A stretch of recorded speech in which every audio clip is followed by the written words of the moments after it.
Goes deep. He slides in. He's safe.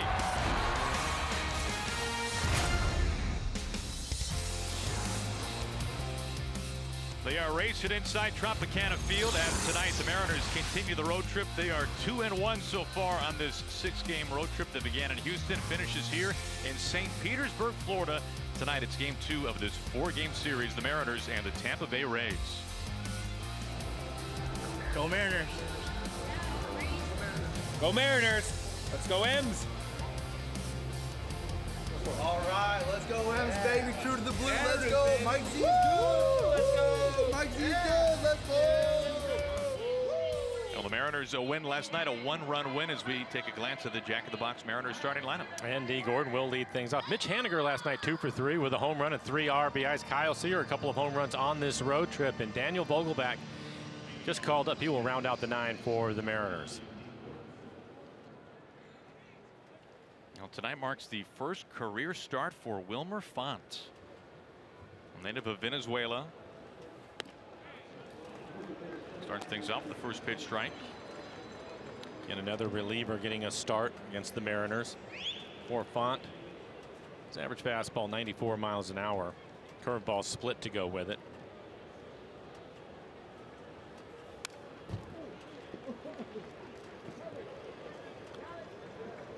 For Font, he has been a man on the move. The Rays already represent the 3rd team he has played for so far this year. The A's before coming to Tampa Bay, and before that the Dodgers, which might explain the Dodger blue glove.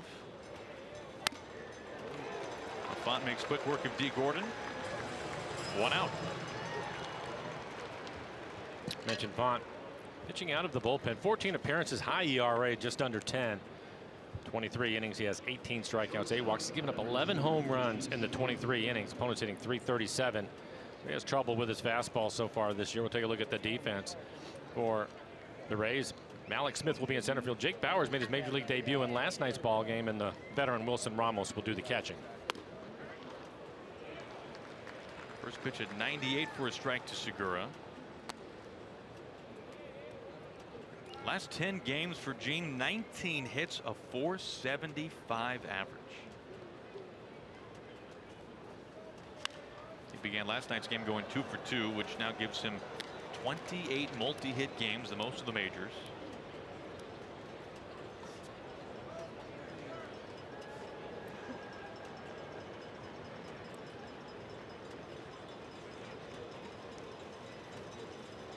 Terrific numbers for Segura so far on the road trip.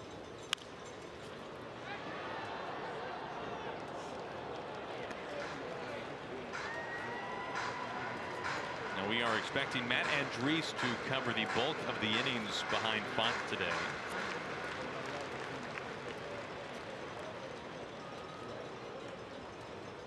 This is the 3rd straight game that the Rays have used an opener. Back 99. Well, Stanek yesterday, a reliever, pitched 1 inning, and he was throwing 98, 99 in the first.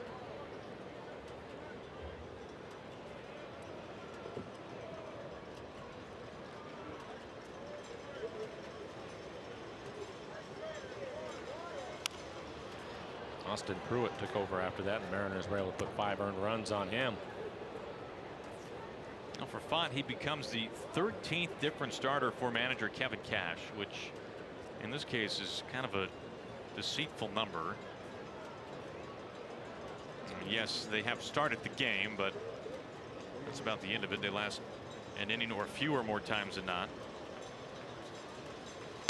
Up high. First pitch that has not been a strike to Segura.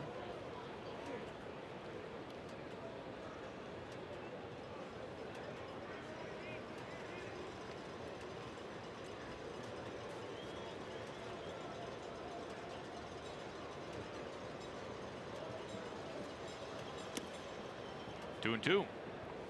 Well, the Mariners enter tonight winners of 6 of their last 7, 10 of their previous 13. They're in first place in the American League West still by a game, and they have the 3rd best record in the majors. Tonight a chance for their 40th win.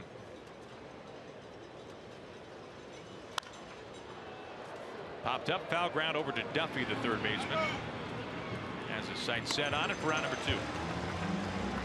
Lengthy at bat for Segura.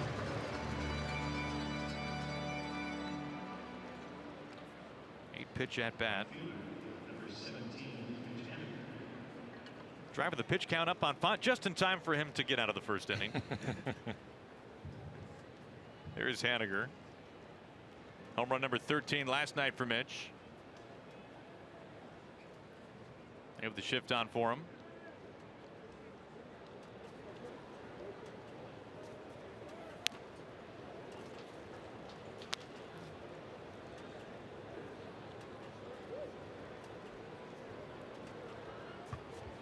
We showed the home run for Mitch in last night's game out to left center field, well into the seats.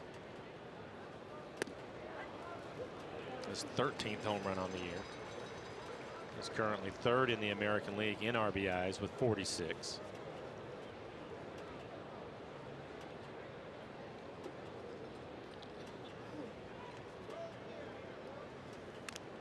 And as we talk about all the one-run wins for the Mariners, and as you just saw last night, the 19th. The most one-run wins in the majors. Meanwhile, the Rays, who have played the second most one-run games, they are now 9-15 in one-run decisions. They entered this series tied for the most losses in that situation. Meanwhile, the Mariners with the most wins.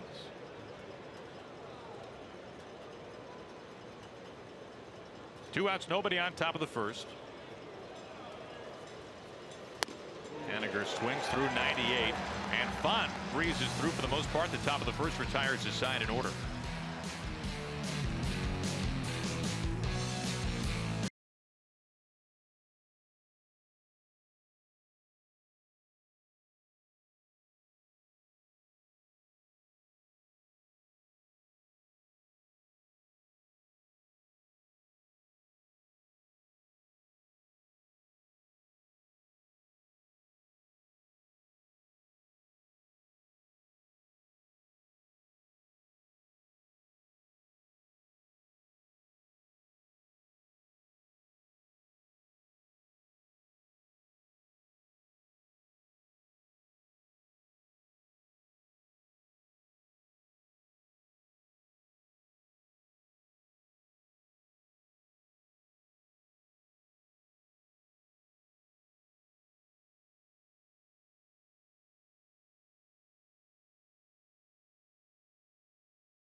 As we move to the bottom of the first inning, and the Rays lineup, which has struggled to score runs lately. Daniel Robertson leading things off, hit his 7th home run of the year in last night's ball game. Jake Bauers again made his major league debut yesterday. Hit the ball hard, hitting 6th in the lineup today, but hit the ball hard, 0 for 4 for him. Johnny Field hitting 7th in the lineup, a bases clearing double, driving in 3 for the Rays last night.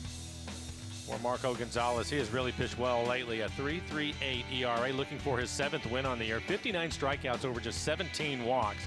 Opponent's hitting .275 against him. Now for Marco, pitching into the 7th, his last time out at Safeco Field against these Rays. 6 2/3 a run.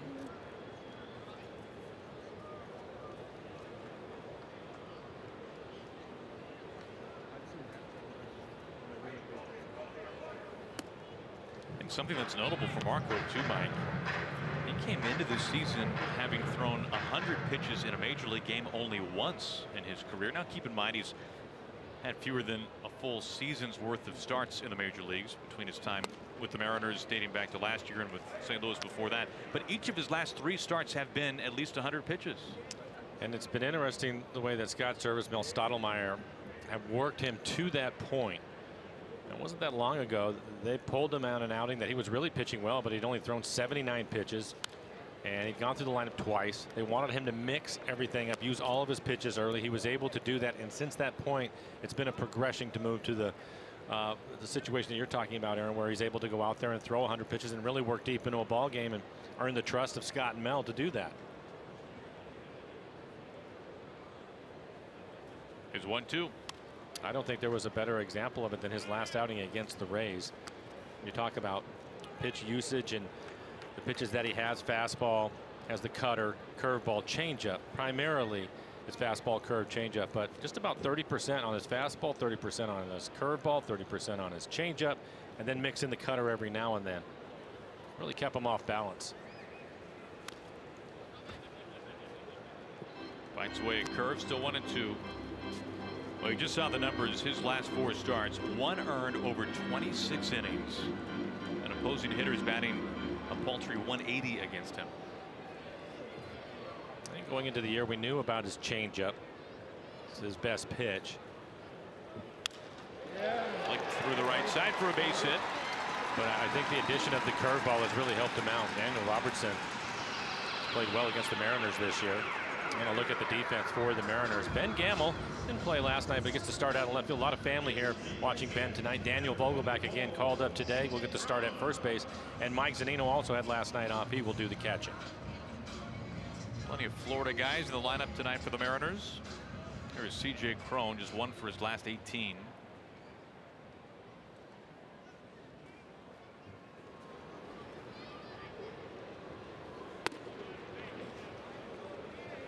Fastball misses for ball 1.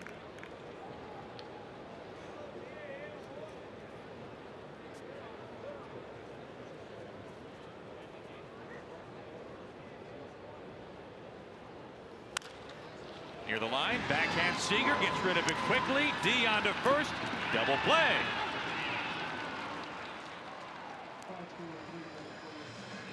Now Seager makes that look easier than almost anybody. And more great defense. Kyle ended the game with a fine backhanded play last night and it started right here in the first inning. Another backhanded play. D. Gordon finishing the double play. Kyle having a great year. That quickly wipes away that leadoff single.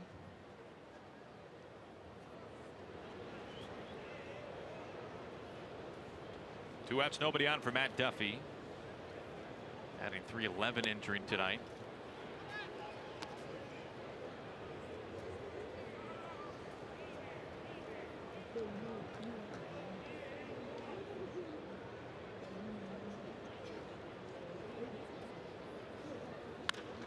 Back to Seager. Fair ball, long throw, and plenty of time to get Duffy. Well, just 12 pitches, 3 outs for Marco Gonzalez, getting some help from his third baseman.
Celebrate Father's Day at Safeco Field on June 17th. The Mariners square off with the Boston Red Sox, and the first 10,000 dads receive a one-of-a-kind Mariners barbecue glove, courtesy of our good friends at EQC. Take Dad out to the ball game by heading to mariners.com to pick up your tickets.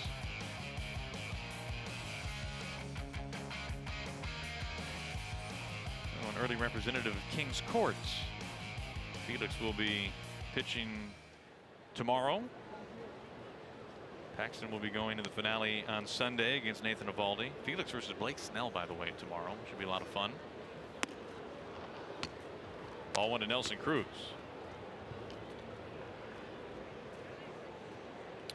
Wilmer Font topped out at 99 miles an hour in the first inning.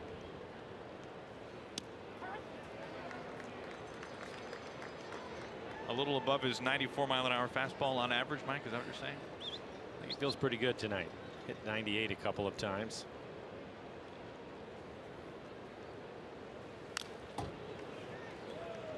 '97 up in the zone, 1-2.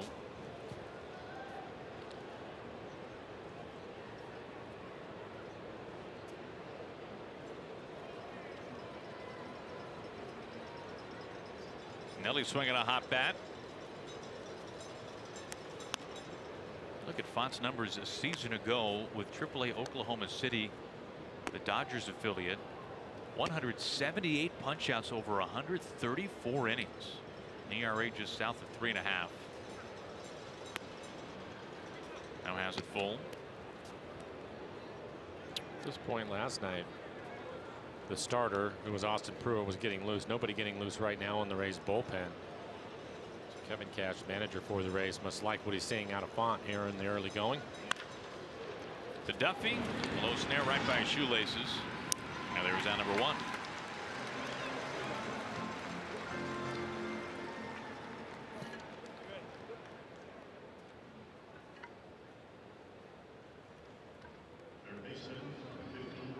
That brings up Kyle Seager.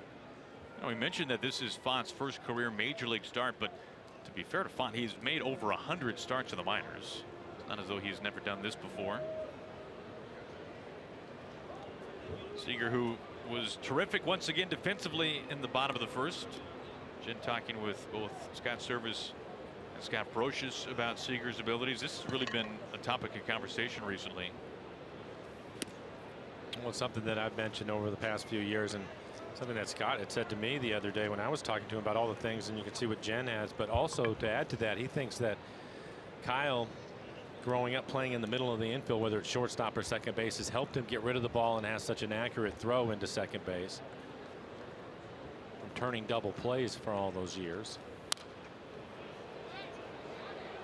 It really speaks to how well he has been playing, Mike, because I say it's been a topic of conversation recently. It's not as though Seager's never played great defense before. He has a gold glove. He has a gold glove. Yeah. He's been an all-star, but it's been so good for such a prolonged stretch of time that even for a guy who's made a living doing things that we've seen on a regular basis defensively, he's been even that much better recently, it seems like. Well, I think the other part of that too is, and we feel that way, another good fastball at 96, is because with this pitching staff, I think he's getting a lot of opportunities.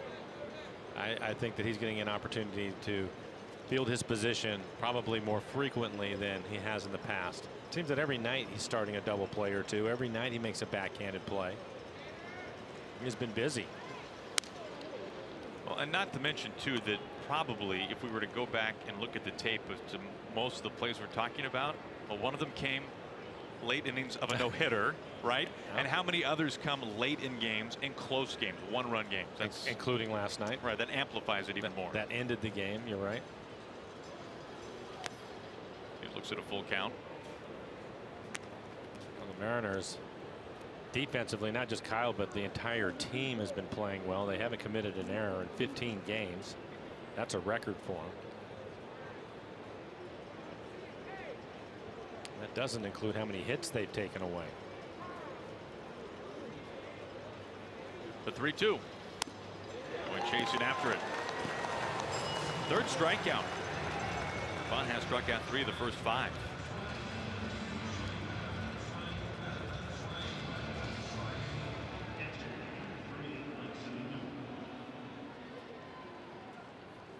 Now Zunino batting a little further up in the order tonight. In the number 6 spot for the Mariners. Mike also with family here in the stands. First pitch strike at 97 up in the zone.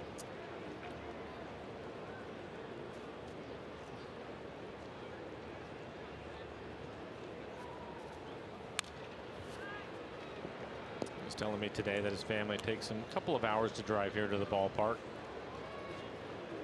It's not too far away. Former Florida Gator.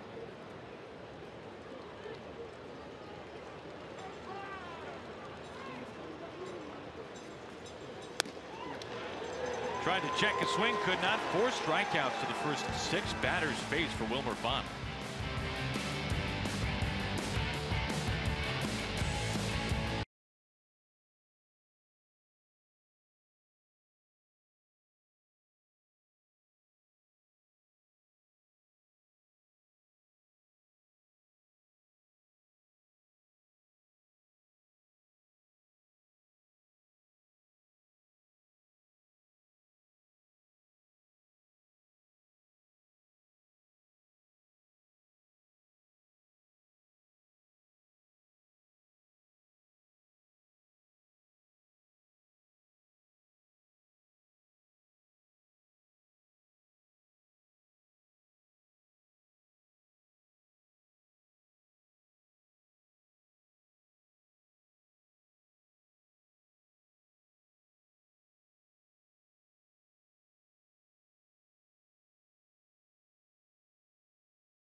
Ramon. Kyle goes over to field this ground ball. Look how he gets into his legs as low as he possibly can. And that helps him get rid of it quickly.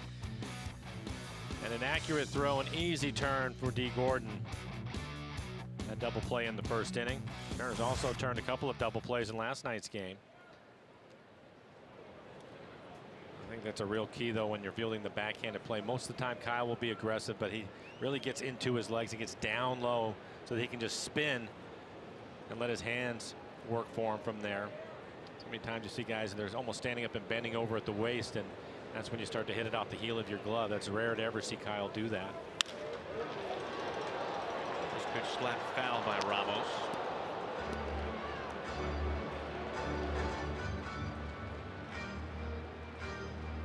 Ramos sees his average dip down to 289 now. He's due for his last 21.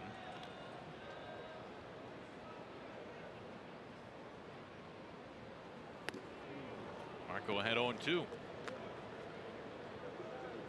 What a difference for Marco Gonzalez, ahead of the count and behind in the count. Marco's very aware of these numbers. Opposing hitters batting 206 when he is ahead. They are hitting 338 when he is behind.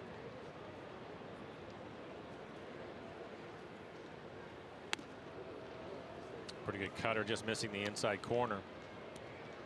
Well, he's been ahead a lot in his last 4 starts. Opponent's hitting just 180 against him.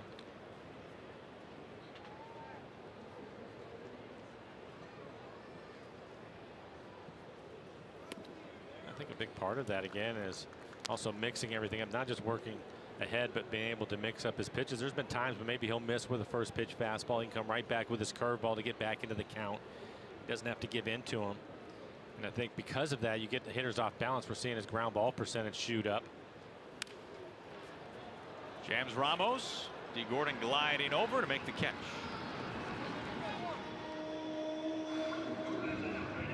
Join T-Mobile and showing your appreciation for all military and vets by sharing a photo or video using hashtag #HatsOffForHeroes. For each tweet or post, T-Mobile will donate $1 to support veterans.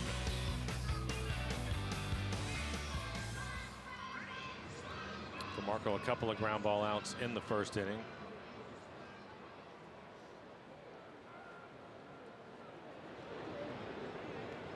Carlos Gomez hitting 193 on the year. Second lowest among AL qualifying hitters, as fouls out right off his foot, it looked like.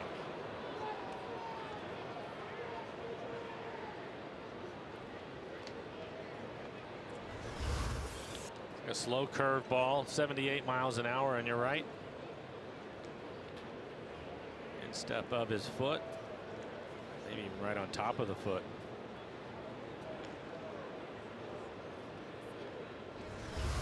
He's back in the box quickly.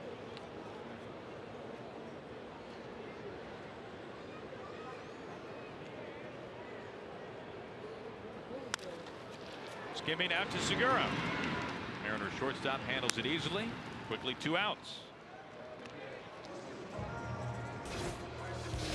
Our CenturyLink What's Next? Some good pitching matchups coming up for the Mariners. Felix tomorrow. It's day baseball, 12:30.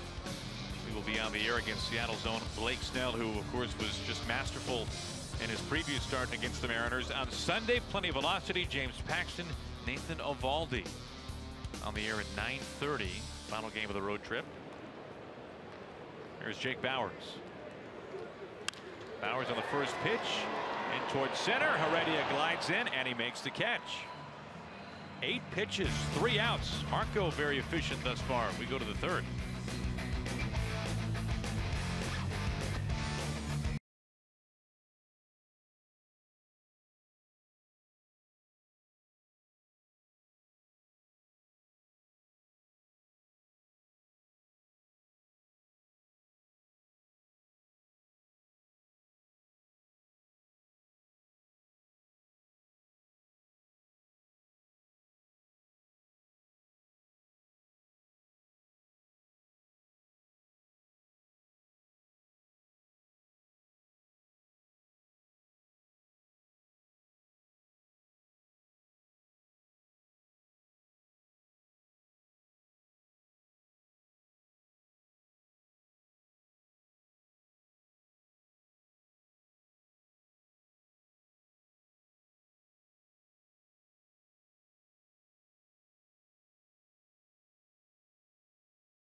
On to the top of the third. Join the Mariners at beautiful Safeco Field on Friday, June 15th. They'll face off against the Red Sox. First pitches at 7:10. Then stick around after the game. Enjoy the first of 5 fireworks shows this summer, presented by Moving 92.5 and T-Mobile. Great seats still remain by going to Mariners.com. Bottom third due up for the Mariners. Gamble facing Font.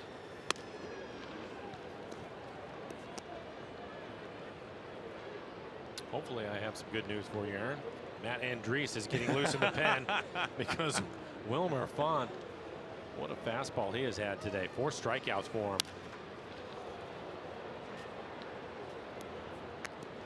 That last fastball at 94 miles an hour, but he's topped out at 99.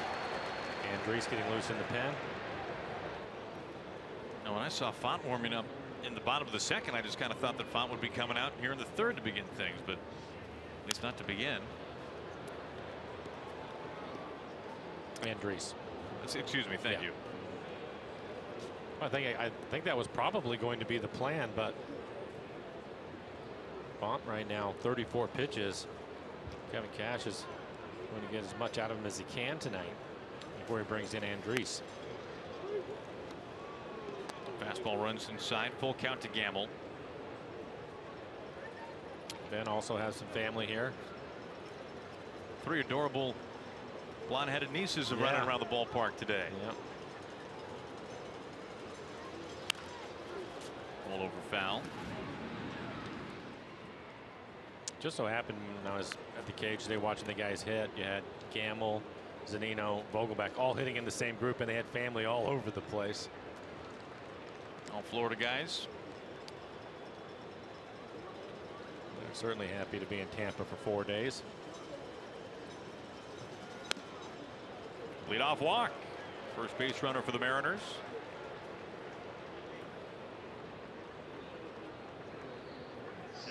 And we've encouraged you to ask the booth using the hashtag AskRoot. And Mike, we've talked about this before, but it's worth going over again. Why are the Rays doing this, Mike? Yeah, originally when we saw this happening, we thought it was because of matchups, and we originally I think saw them throw a right-handed starter, Sergio Romo, against the Angels because of all the right-handed hitters that they have.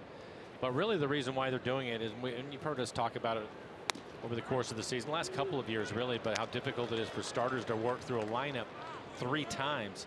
So basically they want a reliever to work through the first 4, 5, 6 batters, then turn it over to the starter, who then would work on the back half of the lineup and get through the lineup 2 more times after that. So basically the hitters that you would consider your best hitters, the starters actually facing them twice as opposed to 3 times.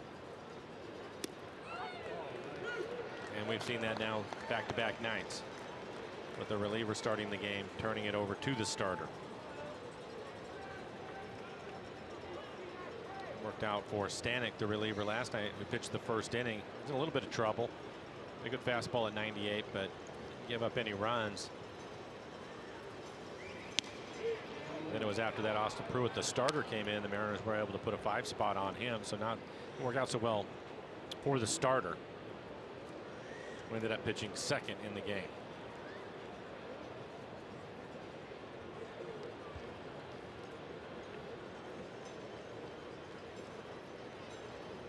The 1-2. Check swing, and it stays fair to Duffy. He's got no play. Already aboard, Gamble into second.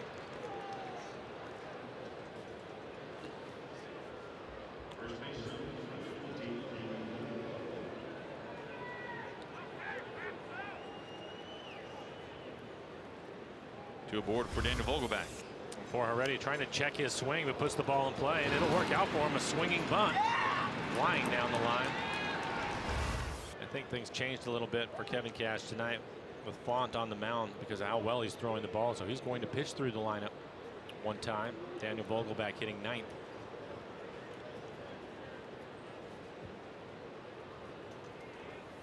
Vogelback first pitch, right field, base hit. Here comes Gamble. He pedals past third. This ball is in the corner.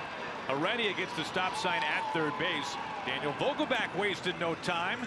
He makes this a 1-0 Mariners lead.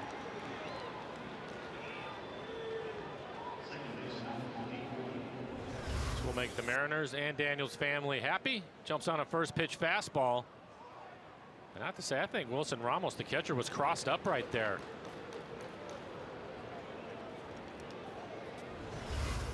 Maybe fortunate that Daniel actually picked up a base hit.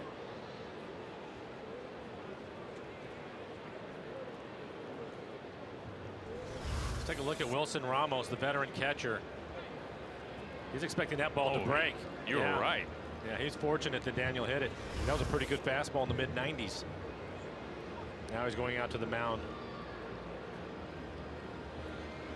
He would have been in a world of hurt. Yeah. Kyle Snyder, the pitching coach, out for a visit. Typically what happens is they ended up with a runner at second base on the swinging bunt by Heredia, which was Ben Gamble. So then they'll go, instead of one sign, they'll go through a series of signs, and they were clearly not on the same page because that was the first pitch with Gamble at second. I'm sure they fixed it.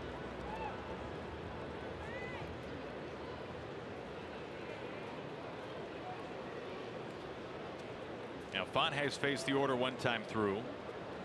First 3 men reaching here in the 3rd inning after he sat down the first 6 of the ball game, including 4 on strikeouts. D. Gordon was the first man that he punched out.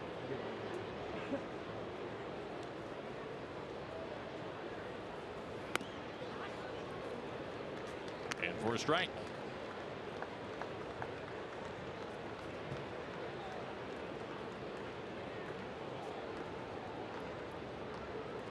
Already at 3rd, Vogelback at 1st.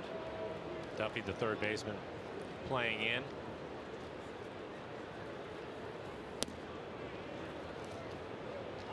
Ruled in D's favor, 1 ball and 1 strike.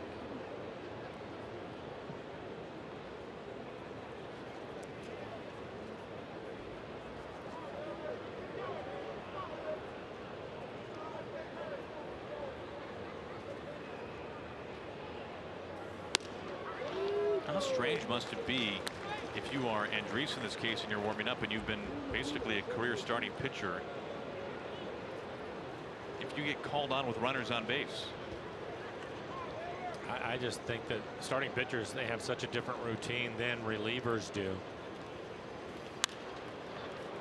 And especially since they're young starters, it has to be difficult. It's a different thing for them.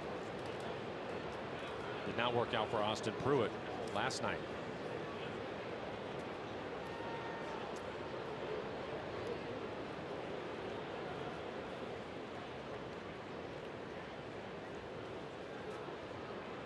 The 1-2. You're mentioning having runners on base, Aaron. That's different for him. And the other part of it, though, is as we sit here on a nightly basis and we watch the starters wander out, what, half an hour before the game, run a little bit, long toss. They have this whole thing that they go through. Where guys in the bullpen are used to jumping up and get ready as quickly as possible in the game you go with runners on base. So it's completely different for them. He down swinging. Out number 1. This copyrighted telecast is presented by authority of the Seattle Mariners and may not be reproduced or retransmitted in any form. The accounts and descriptions of this game may not be disseminated without the express written consent of the Seattle Mariners. Well, we'll see how Andriese fares with men aboard. He's got runners on the corners, 1 out. We've got a pitching change.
A 2 on. The Mariners are leading the Rays 1-0. Font is out. Andriese is in. 17 appearances on the year, a 3.31 ERA, 36 strikeouts, over 6 walks. That's in 35 1/3. Opponents hitting .224 against him. His average fastball 93 miles an hour. Changeup, slider, curveball, primarily fastball, changeup for him. Inheriting Heredia at 3rd base, Vogelback at 1st. And facing one of the best hitters in the American League, Gene Segura.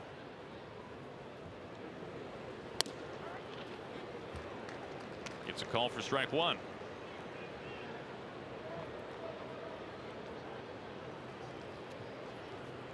And Andres has actually started a couple of games this year, but for the most part working in relief. Has inherited runners before. There's 5 on the season.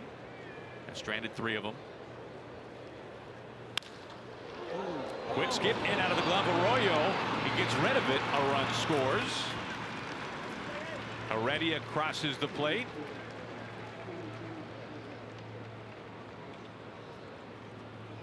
Segura will pick up another RBI. He hits it hard. One hopper right at the second baseman. Not able to handle it cleanly. And with Segura and his speed, Robertson, the shortstop, doesn't bother making a throw. That brings up Haniger with Segura aboard. This is a deadly combination this year for opposing teams. You can see no hitter has driven in a runner more often in the American League than Haniger has driven in Gene Segura. 14 times. And how about Segura driving in D. Gordon 11 times among the league leaders. Pretty dynamic first 3 hitters in the lineup.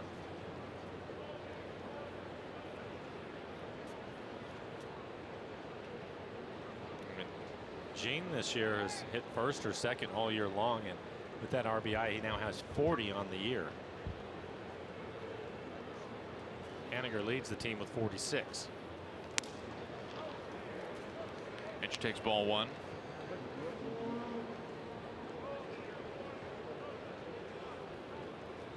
Haniger is already approaching what would be a career high in terms of runs batted in.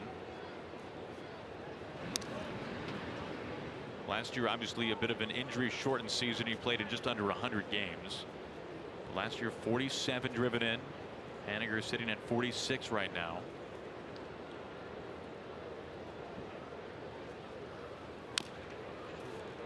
Chop foul, 1-1. And look at his run production, how it stacks up in the majors this year, tied for the 3rd most in all of baseball. And as he has his eyes on a 100 RBI season, last decade only 3 in a Mariners uniform have done it. And we already mentioned him driving in Segura 14 times. I would think that was as often as D and Gene will be on base this year. Opportunity for Haniger and Nelson Cruz, Kyle Seager, for all of them to pick up their share of RBIs.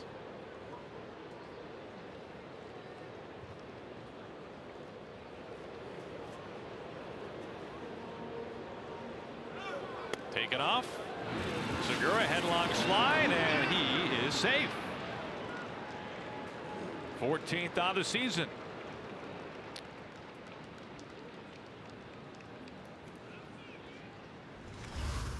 Well, through his first 60 games of the year, it's his 63rd game for the Mariners. He's pretty much done everything, including steal bases, trying to get himself in the scoring position.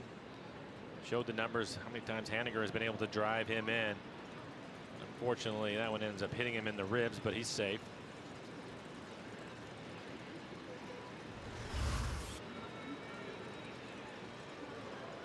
Meanwhile, a ball and 2 strikes on Haniger. Now Ramos pegged Gordon at second base trying to steal in last night's game. Originally called safe, overturned after replay.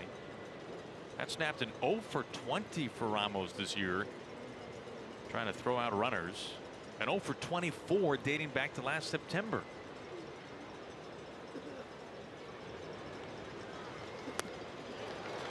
Down on strikes. Segura is left stranded, and we go to the bottom of the 3rd.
fans will have back-to-back chances to take advantage of Mariners value game savings when the Mariners face the Angels Monday and Tuesday. Score select bleacher or view seats for $15.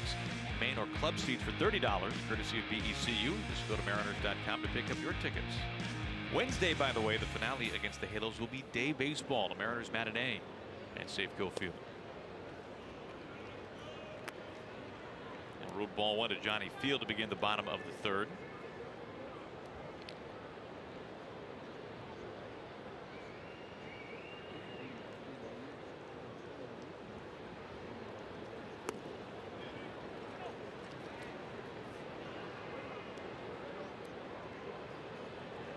For Marco, it was a bit of a tough month of April out of the gates, an ERA just north of 5. But since April, a 2.13 ERA in 6 starts.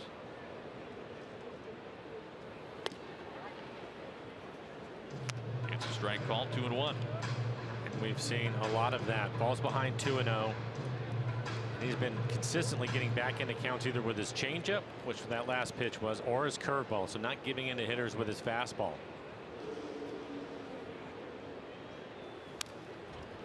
Evens it up. And back with the fastball after 3 pitches away. That one probably middle in and still ties him up at 90.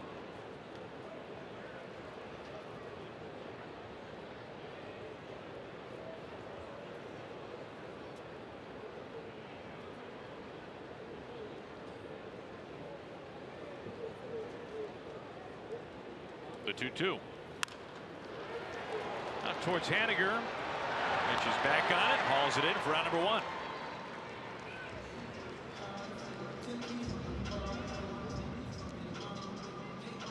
One out for Christian Arroyo, the number 8 hitting second baseman.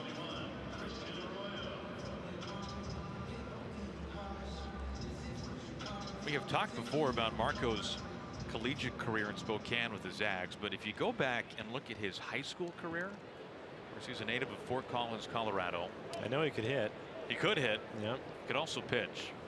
He is the only pitcher in the history of Colorado high school baseball to pitch and of course win the state championship game all 4 years. The winning pitcher. Off the knuckles, swimming out. Seager cuts it off. 2 outs. I mean, by the time he's up on the mound his senior year, isn't the other team like, well, this is over? That's pretty impressive that as a freshman he even gets the ball. You're right. 4 years. Wow.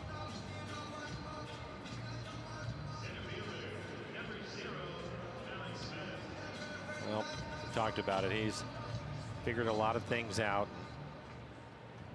Been really pitching well. Including tonight, another ground ball out for him. Here's Malik Smith.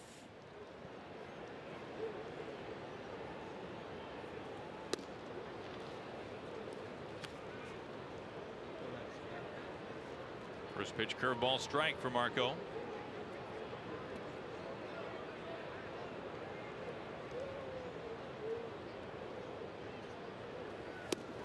Oh, 2. After the curveball comes back with a cutter at 87.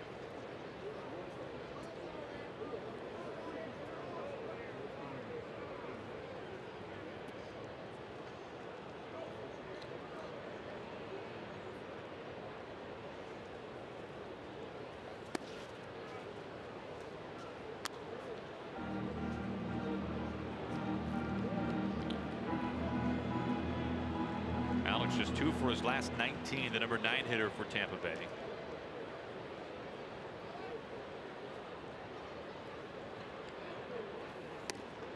Inside. He missed with that pitch, 92 miles an hour. That's been his best fastball so far, but he had him set up for it.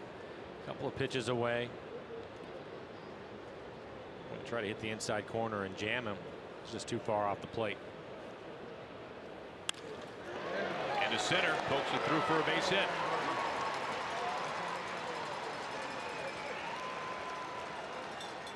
Two-out single.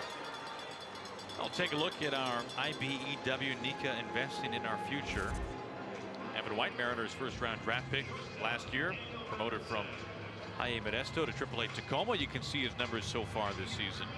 And for Evan, this is just a bit of a temporary promotion. Obviously, a spot cleared at first base with the Rainiers, with Vogelback being recalled to the Mariners. So having a chance to get a taste for the PCL. Having a solid year and get a chance to see what AAA is about. And Robertson fouls off the first pitch. Daniel called up today. A couple of the relievers going on the disabled list. A base hit, drove in a run his first time up.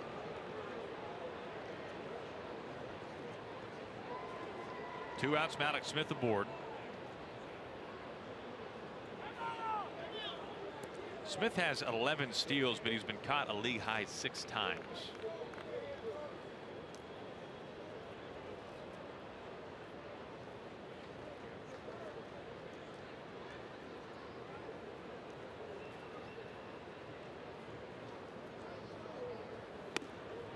Oh, 2.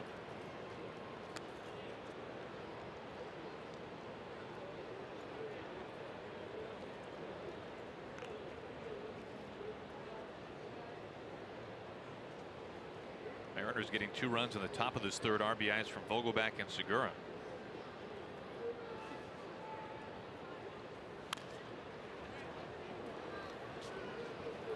Holds it steady, no balls and 2 strikes to Daniel Robertson.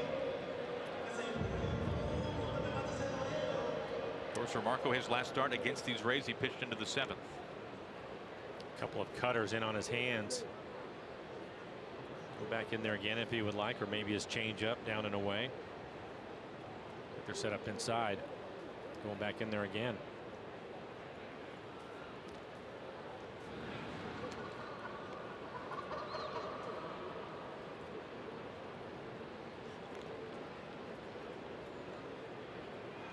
Robertson with 7 home runs. He's the tying run at the plate.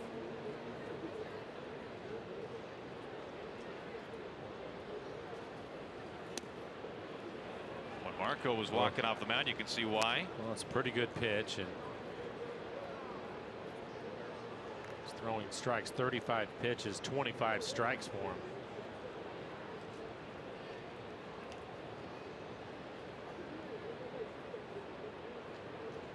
The 1-2 to Seager, off of his glove.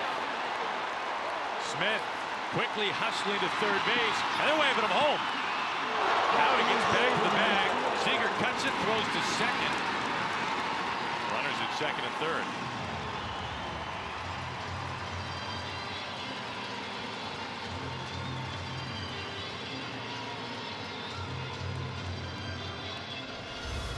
Didn't get the call, and then the next pitch, it's a cutter in on his hands. Kyle just lifts his glove up a little bit early. You can see the runner. Smith is going to be coming around. Third base coach getting down the line and starts to wave him home a little bit late. Smith didn't see it. By then the ball is on its way back in.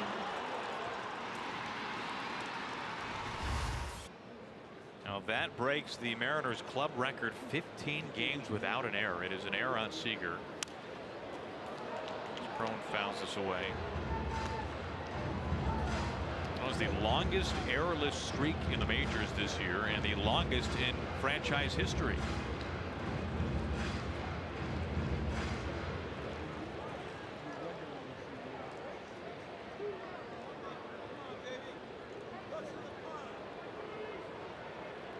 Crone with 13 homers.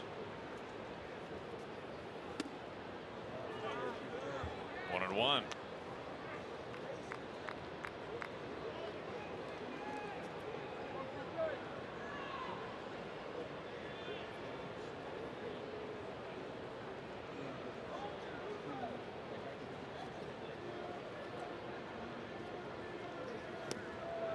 Marco ahead. Back with his changeup.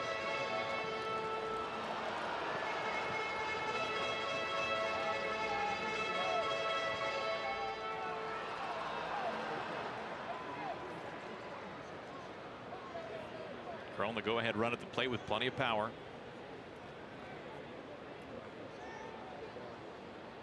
The 1-2 inside. Got him. Bases are loaded.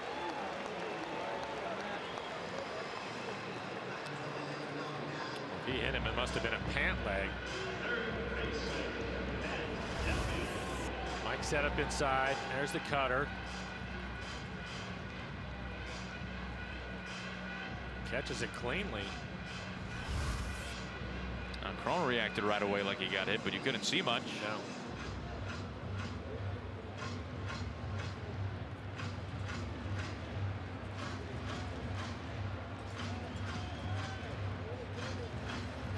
Now Duffy's been a tough out, although Marco got him to ground out to third base to end the first inning.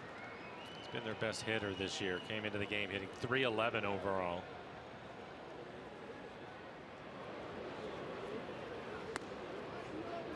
All of this happening with 2 outs. Base hit, error, and then a hit batter.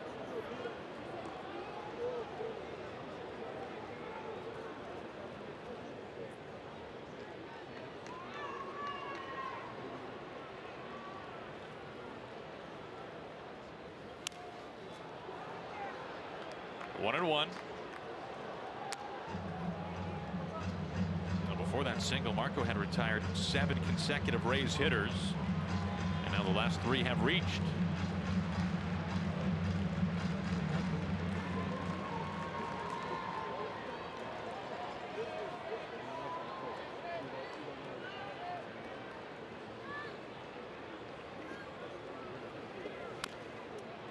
One and two.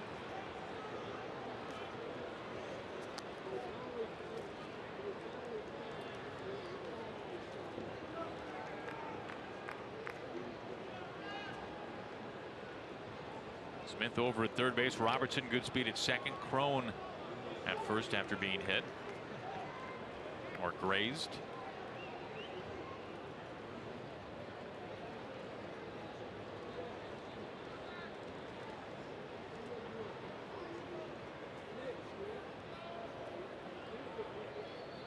All the way the 1-2. Evens the count.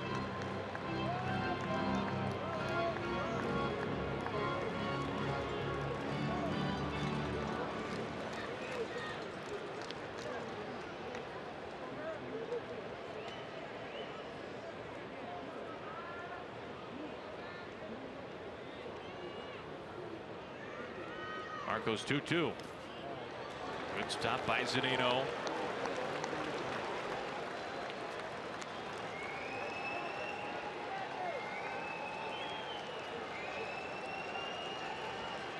Now nowhere for Duffy.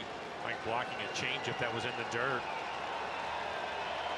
See if Marco wants to try to spot a fastball, maybe come back with his curveball. Had a lot of confidence in that pitch. We'll see.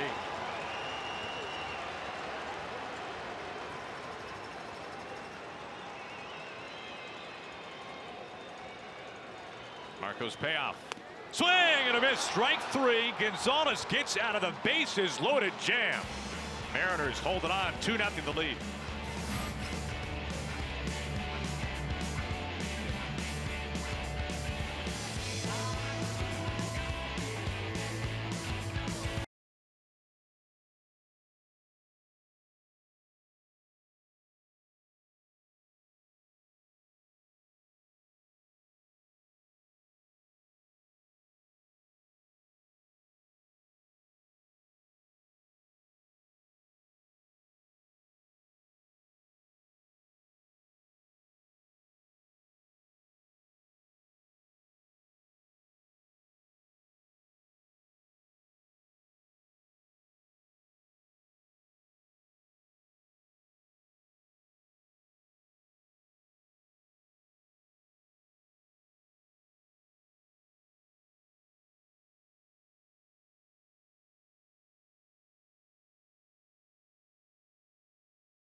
The big time jam in the bottom of the third.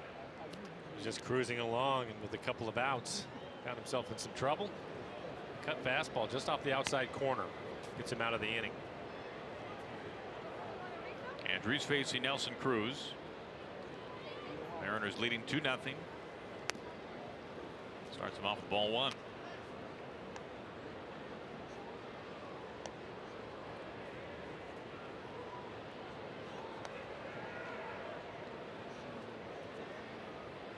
Now, Mike, I understand that there was some laughter around the cage during Nelson's round of BP today. Well, yeah, I was leaning on the cage, and Edgar was watching the hitters as he does every day.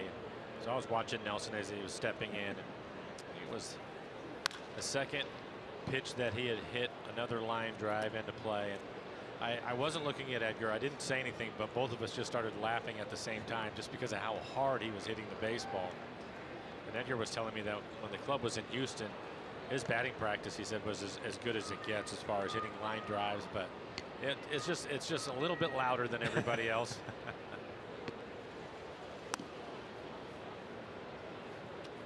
But yeah, so then we started talking about that and just the line drives that he was hitting.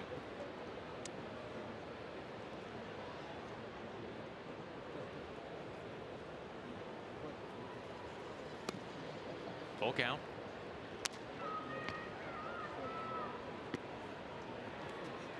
Now Nelson's bat really starting to get hot now. 11 home runs on the season. He hit the ball hard his first time up. It was just right at the third baseman.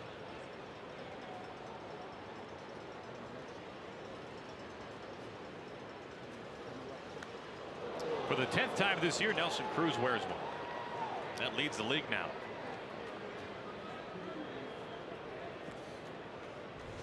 Back to the fancy pitching by Marco Gonzalez. You see Mike Zunino set up on the outside corner. That little adjustment that Mike made was interesting, the way he just kind of shifted back over the plate. Marco fired up about it. Should be. That was a pivotal at bat. Fine work by Marco Gonzalez. Nelson Cruz is aboard here as Kyle Seager. Aaron, you were talking about it last night and even at the start of today, some of the struggles for the Rays and their ability to score runs.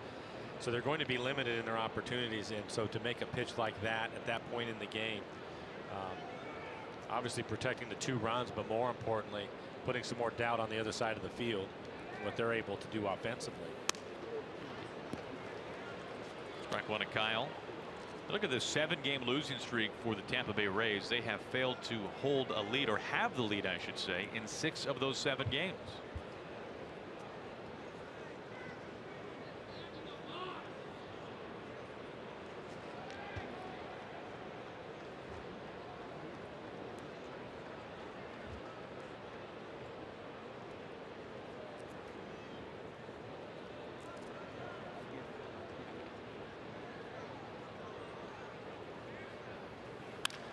On a 1 into right field. Cruz moves up a station. He gets to second. First 2 men aboard. Well, Mariners versus Rays this year. The Mariners have won each of the first 4 games. And since go back a few years, yeah, catch let's Aaron. call it mid-June of 16, 10-1. How about the same early of 2014, 20-6.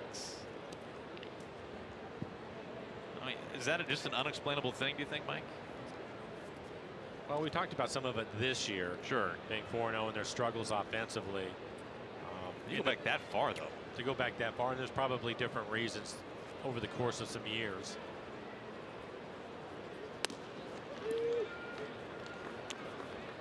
We've seen some really good pitching matchups here that the Mariners ended up winning a number of times, obviously. I think Mike was too thrilled with that first pitch strike call. He was batting with 2 on, Cruz and Seager, nobody out, top of the 4th.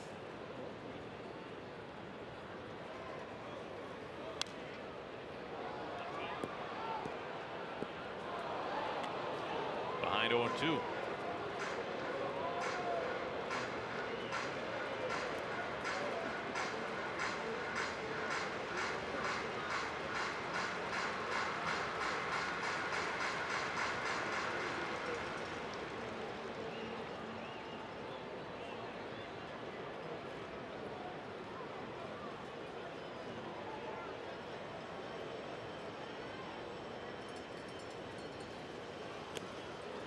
3 pitches, gets Zunino. 1 out.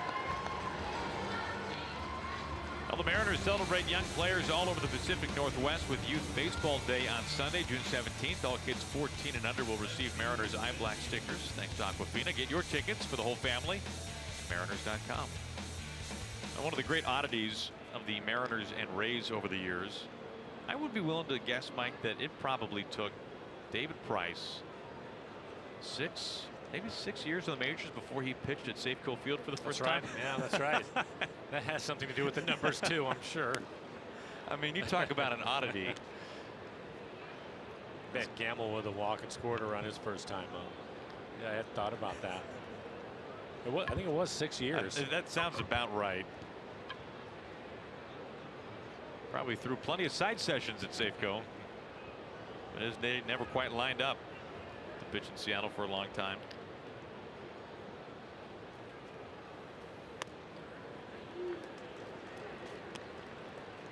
1-1 to Gamble, who worked a 7-pitch walk back to lead off the third. He would later come around to score.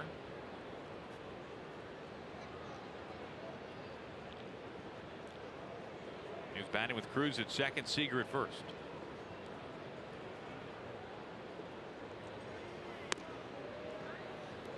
And he's ahead.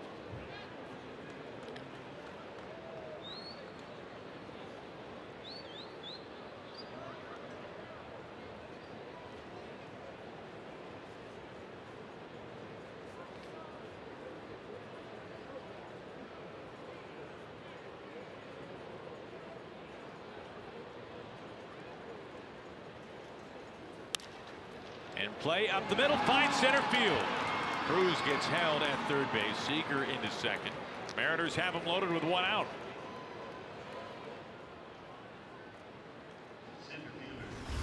Ben has been one of the hot hitters. Gets the count in his favor and right back up the middle. The ball hit the back of the mound, helping it speed up a little bit to center field.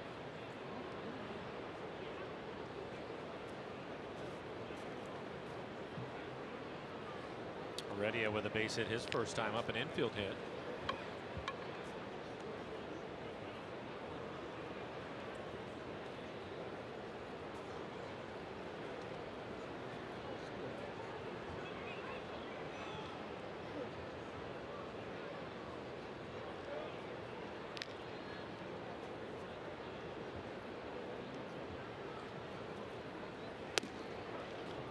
First pitch strike.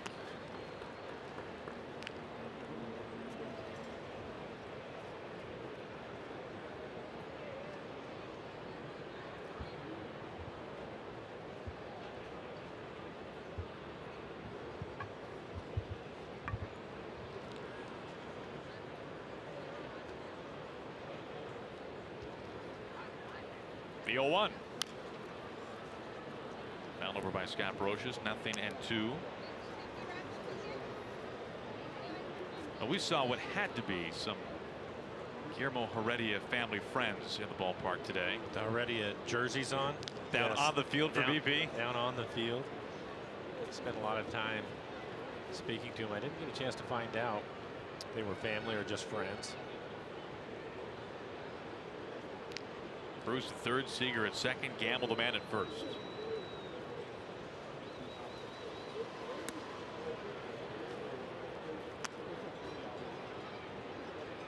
Now, leading up to that in the clubhouse today had to be one of the most entertaining conversations, Mike, if I could understand a word that was said.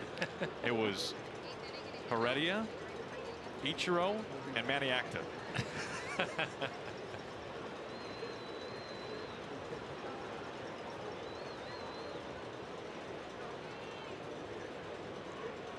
Bags packed, 1 out. Heredia fights this, but foul. I'm not sure who the interpreter is amongst those three. I'm guessing Manny. I would guess Manny, yes.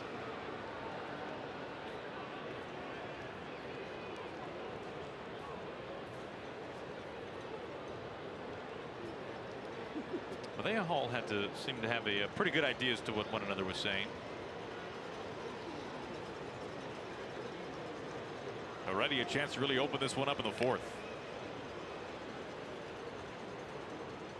The 1-2 from Andres. Already, we were talking about it last night. He seems to have fun just being at the ballpark. Always seems to be having a good time. And why not?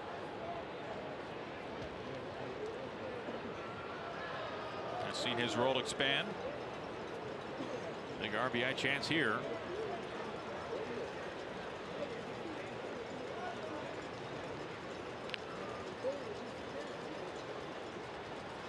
Again, the 1-2. In the dirt. Already making Andres work for it. Next pitch will be number 7.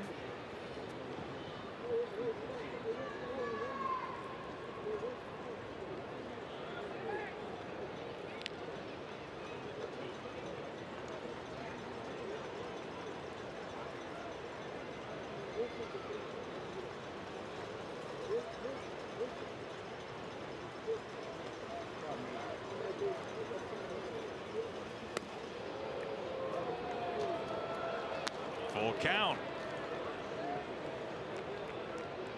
Fights his way back into the count. Was 0-2. His way back to a full count. Mariners are looking for their first hit with the bases loaded in this series. They had the bases loaded yesterday and earlier in the game.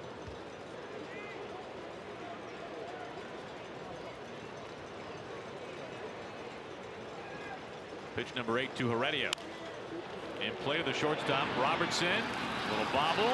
Throw to first won't be in time. Nelson Cruz scores. It's 3-0 Mariners. And that's twice in the ball game. Middle infielders.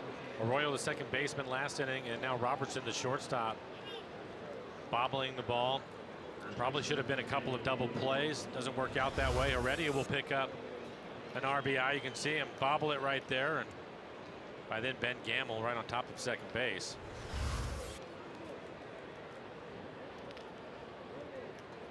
Heredia will pick up an RBI.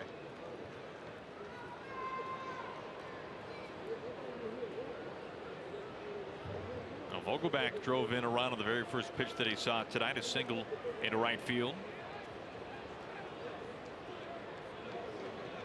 He's batting with Seager at third base, Heredia at first.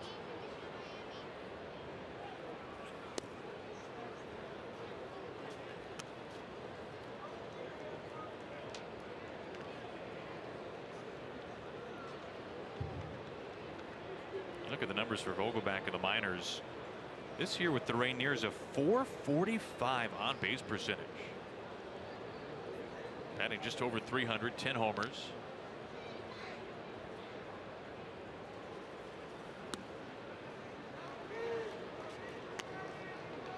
Ahead now 2-0. It's kind of a similar story, it feels like, at least, when Mitch Haniger was called up to Arizona near the tail end a couple of years ago. And when he was acquired by the Mariners, he had really done everything that he could do in AAA. And of course, we've seen what he's been able to go on to do, especially this year for the Mariners. But we saw last year also. Vogelbach hasn't played in nearly as many games in the majors, that is. But the point being, Mike, he's shown that he can hit AAA pitching all day long. Well, and the other part of it is they were asking him to be more aggressive. We saw that in spring training. We saw it earlier in the year, and he has the first pitch, his first at bat for a line drive. Pitch down. 3-0 count. So not only that, he's doing what they're asking him to do. He's laid off 3 close pitches.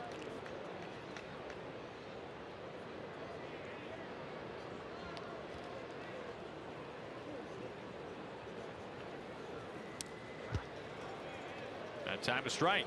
In batting practice today, he hit a ball off the back wall over right field towards where the diamond vision is. That'll play. That will.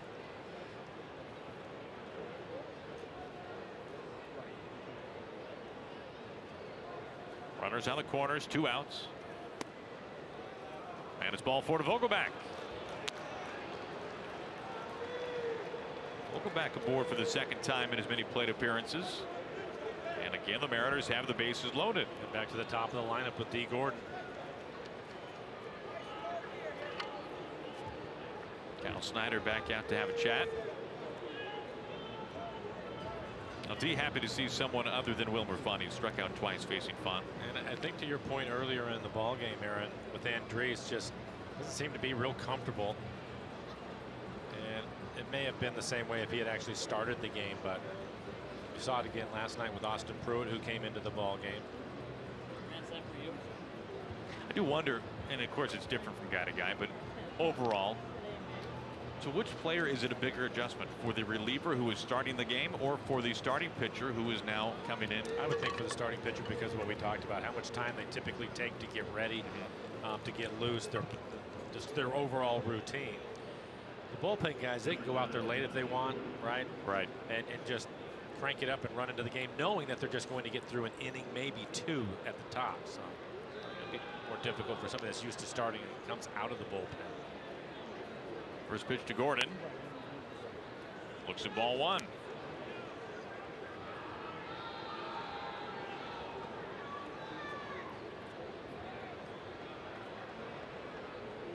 Bases loaded up, 2 outs, top of the 4th.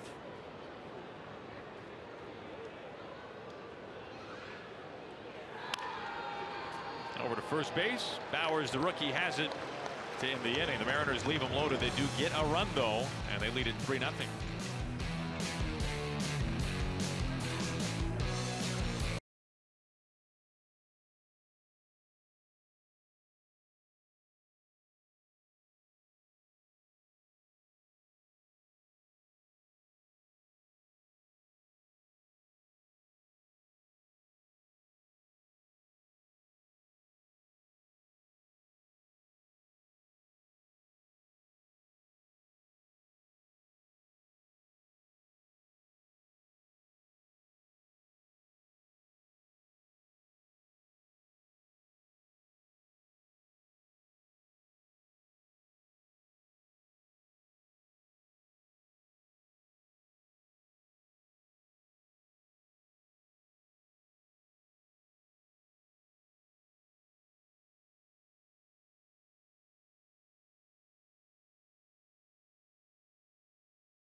Mariners baseball on Root Sports is brought to you by Safeco Insurance. Find a local agent at safeco.com. Do more.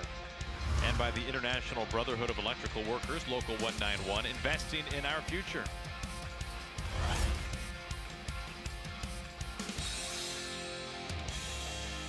3-0 Mariners as we go to the bottom of the 4th. Now this is inside the ballpark someplace. Track that down prior to tomorrow. Field level, we're told.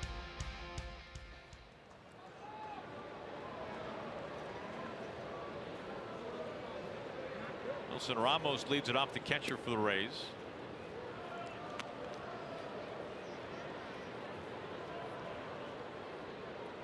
Marco, having to work out of the bases loaded situation, was able to sit in the dugout for a while, catch his breath, a little bit of rest.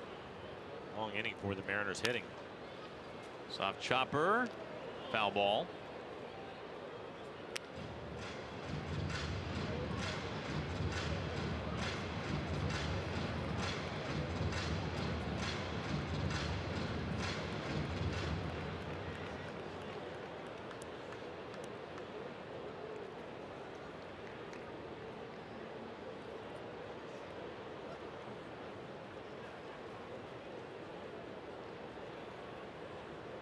The 0-2.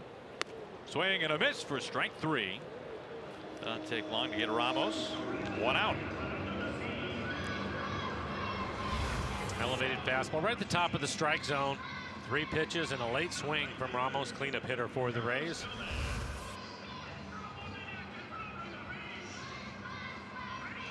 Now I do not quite know the answer to this question, Mike. Yes. But the question is a simple one. Why does Carlos Gomez have the theme for SpongeBob SquarePants as his walk-up song? Apparently a fan. Do you really think it's that simple? I think it could be. Was 0 for 1 tonight.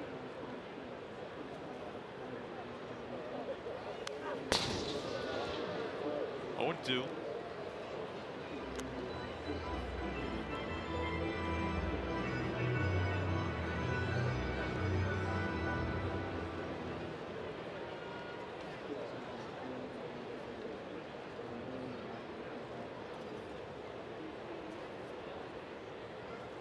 The 0-2 for Marco. 1-2.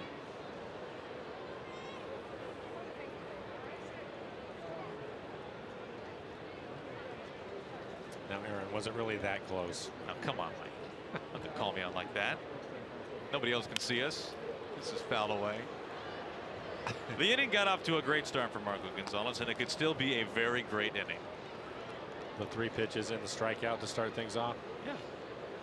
And then the 0-2 count. 2 strikes right away to Gomez.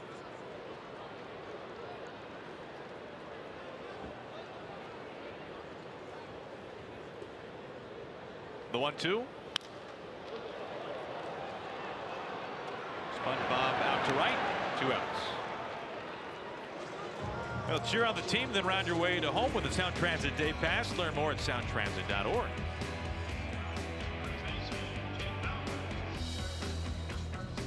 2 pretty quick outs for Marco Gonzalez.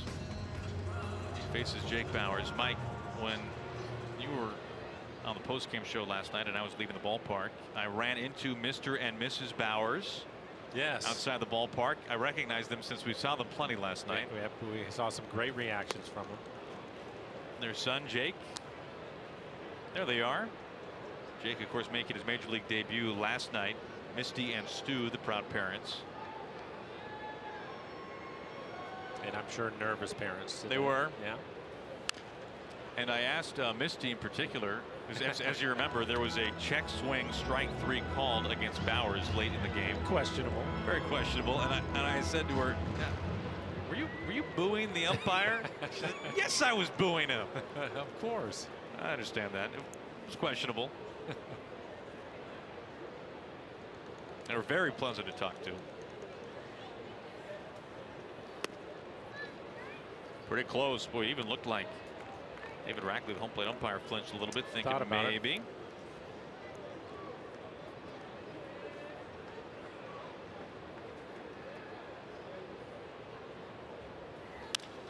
In play, out to D. Gordon, the nemesis of Bauers. There's out number 3. The side retired in order for the 3rd time in the first 4 innings by Marco Gonzalez.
Enjoy matinee baseball by taking a 9-inning lunch break at Safeco Field this Wednesday. The Mariners host the Angels. 1:10 is our first pitch time. Head on over to mariners.com to reserve your seats today.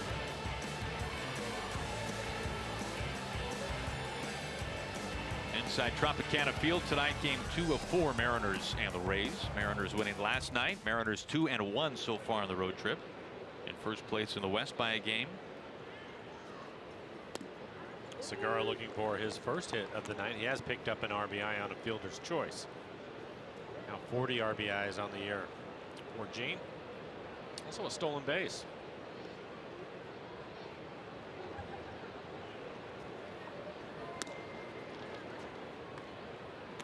What do you think? What do you think's wrong with Gene, Mike? I mean, this obviously because he hasn't picked up a hit. Reason for great concern. Like we're in the 5th inning. That's a very good point. And there it is. All right. Problem solved. Segura making his way into second base. That came a little later than we would have liked to see, Gene, but delivering nonetheless. In today's game, I was talking to Edgar Martinez, and we were basically talking about the leg kick, and we see a lot of guys with the high leg kick. And for Gene, he basically just barely picks his foot up and puts it back down. And made the comment to him. I said, it seems that everything that he does at the plate is so simple, and it really works for him. And he said, yeah. He goes, so many hitters try to generate so many different things and do so much, but he's amazing hand-eye coordination and his ability to put the ball in play. But more than anything, there just aren't a lot of moving parts to his swing. He's pretty direct with everything that he's doing, and will use the entire field, including hitting a ball down the left field line. Ball went to Haniger. Those numbers for the league leaders in batting average were the numbers entering today. Of course, Mookie Betts on the disabled list. It'll be interesting to see what Betts' timetable looks like with the Red Sox coming to town. And of course, Andrelton Simmons on the DL as well with the ankle injury. He'll miss the series against the Mariners at home. Up the middle, base hit. Segura puts his head down. He rolls around third base. Here comes a throw from Malek Smith. It is cut. Segura is safe. Haniger drives him in for the 15th time this season. The most of any pair in the American League. It's 4-0.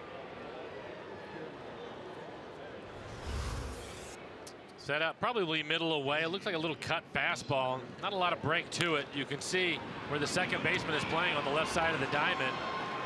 Just to the right of the mound. Trying to move the runner along, picks up a base hit and an RBI. The updated numbers. Haniger driving in Segura 15 times the most of any duo in the American League. And 47 ribbies now for Haniger, tying his mark from last season, so tying a career high.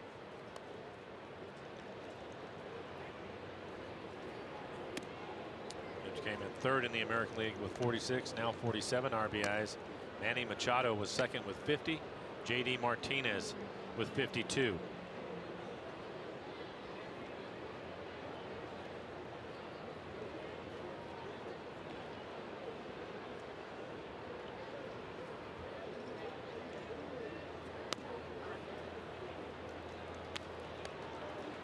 One on Cruz. Looks like the former Mariner Vidal Nuno getting loose in the pen for the Rays. Never did see Nuno pitch in that 3-game series at No, Safeco Field. Did not. Did not pitch last night either.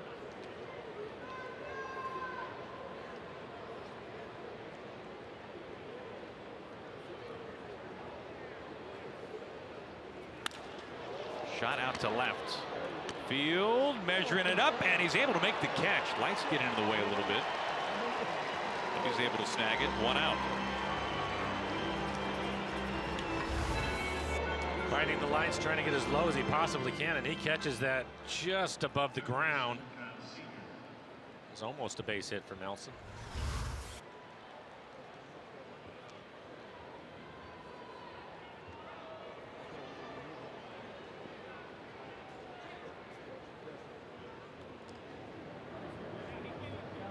Now some conversation inside the dugout.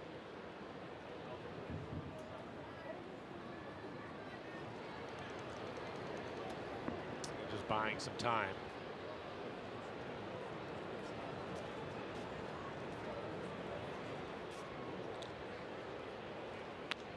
That'd be the new tactic of buying some time by just having a conversation with someone. Well, for Nuno, the left-hander, with Kyle, the lefty hitter, but Nuno just trying to get loose as quickly as possible.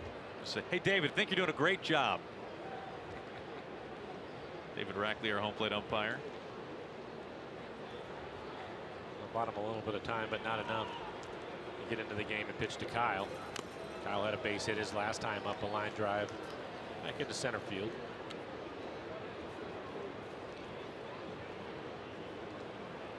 There's Nuno.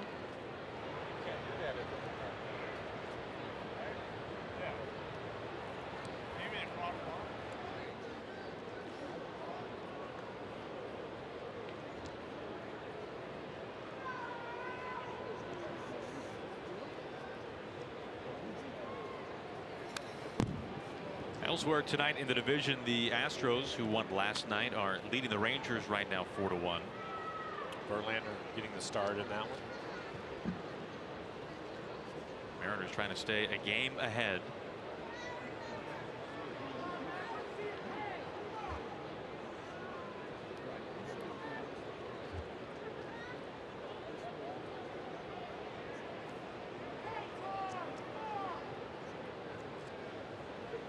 One out, one on.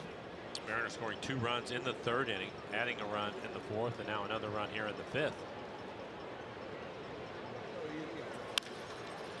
On the right side, Arroyo throws a heater on to second, on to first, not in time.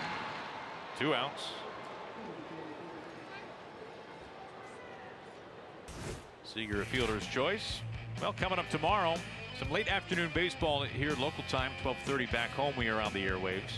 Felix going up against Seattle product Blake Snell. We just saw Snell at Safeco Field. He was off the charts good. James Paxton will go up against Nathan Eovaldi. Sunday, the final game of the road trip, 9:30 our air time. 2 out, Seager aboard. Here is Zunino.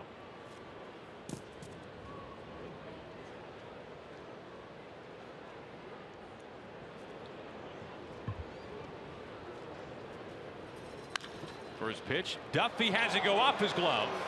Over towards the bullpen. Seager quickly chugging into third. He's being waved home. Seager down the line. He scores standing as the ball gets stuck. And the Mariners add on another run. They're going to bring Kyle back to 3rd.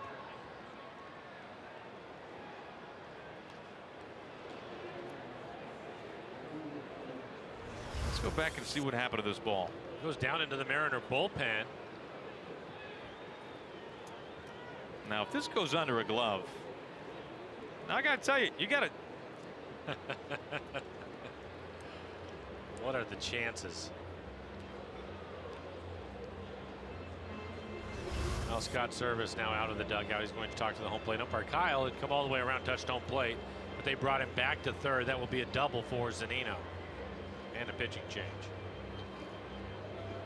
Now Scott wants some answers. We'll step aside, let them sort this out. But right now, Seager 3rd, 4-0 Mariners.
And again, we saw the ball is going to go basically where there are a couple of gloves were on the field. The umpire, or the left fielder, he throws his hands up in the air before Kyle hits third base. So it's going to be a ground rule double.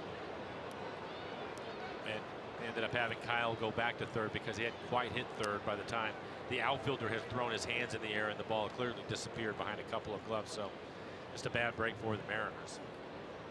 I think Field, the left fielder, he did everything that you're taught to do. Once that ball disappears, put your arms up. Yep. Once you can't see it anymore, let the umpires figure it out. He goes 0-2. Nuno, his average fastball this year 89, fastball slider, and he will throw in a lot of sliders to the left-hander.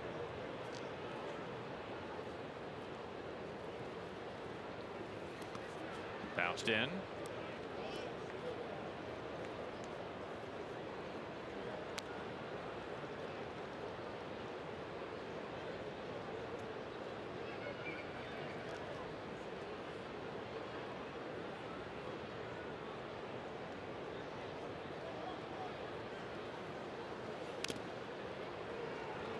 Count stays put.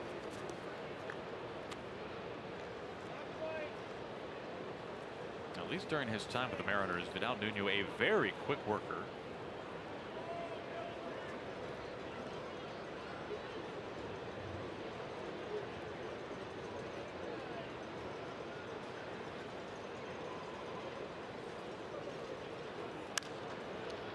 Campbell loops this over to Johnny Field in left.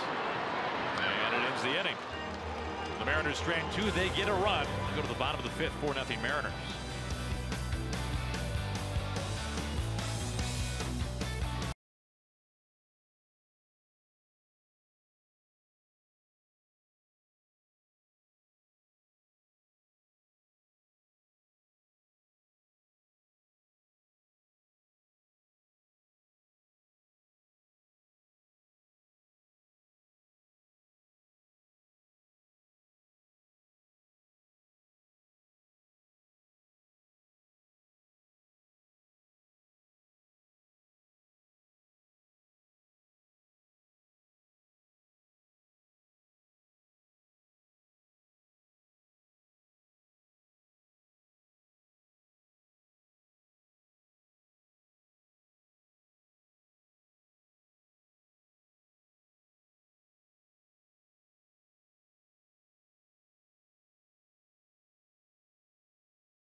Point in the bottom of the third base is loaded. Marco Gonzalez Trying to hit the outside corner, gets Duffy to chase it for the strikeout and get out of the inning. And he's pumped about it. Not the only inning where Marco has not faced the minimum. 4-0 Mariners as we go to the bottom of the 5th inning. Marco at 58 pitches. Has routinely worked deep, pitching to the 6th each of his last 6 starts. Now that was in the 3rd, then he comes right back in the 4th for a 1-2-3 4th inning. Pitch count in good shape. A lot of first pitch strikes. We talked about that at the beginning of the game. It's been a real strong suit for him this year.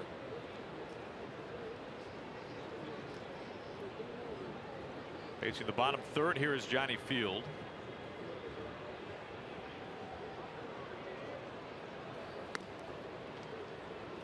Looks at ball 1.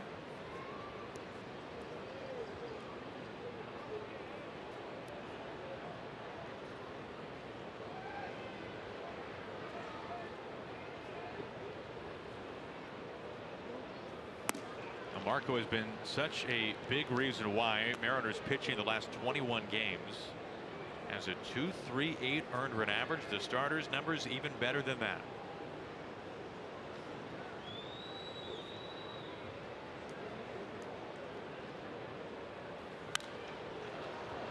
Popped up foul ground. Vogelback, Zunino approaching the warning track.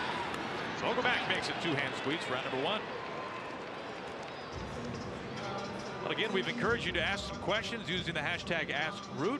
And Paul Ellsworth wants to know, is there an advantage for starters to work exclusively out of the stretch like Marco as opposed to a full windup with nobody on base? And to help us answer that, it is a great question. We'll go back to the Ford Sports Desk and bring in Bill Kruger. Bill, what do you make of this?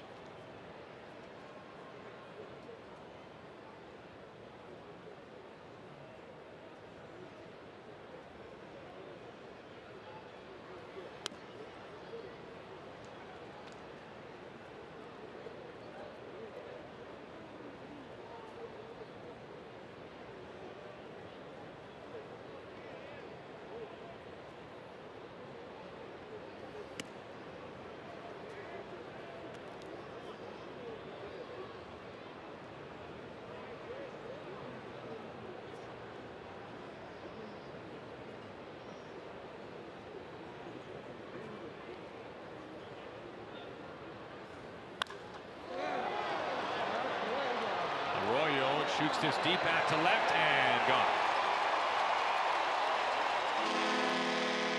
First this year for Christian Arroyo as the Rays are on the board now 4-1. You were saying, Bill?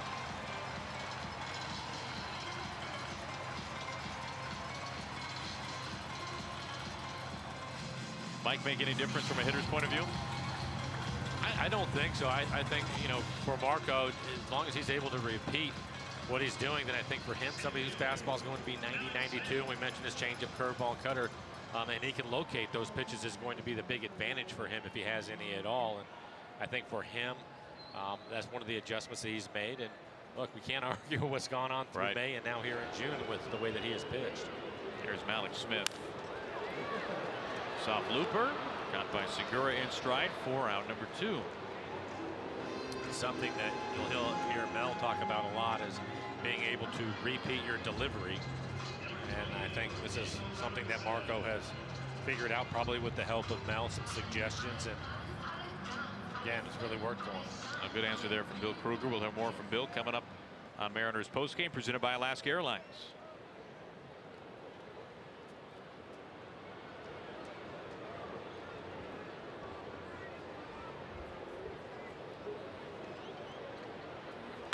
Pitch swinging, Robertson out towards Haniger in right field. Pitch charging, and he's able to make the catch standing to end the bottom of the 5th. Arroyo the home run. First run tonight for the Rays. Mariners still lead it by 3.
Thank you, Angie. First pitch in for a strike to Guillermo Heredia. Will be followed by Vogelback and then D. Gordon.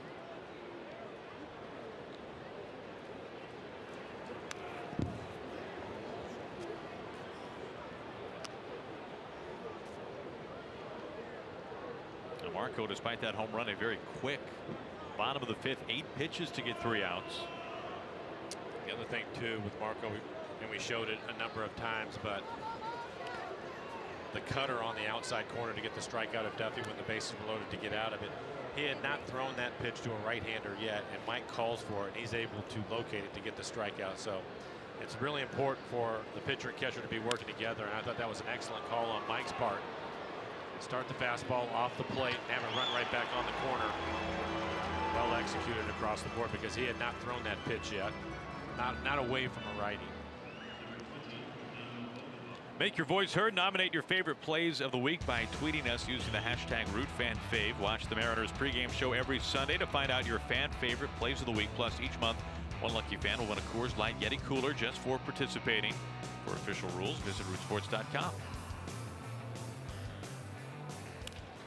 Vogelback going after the first pitch for the second time tonight. This time results in an out. First time he's been retired.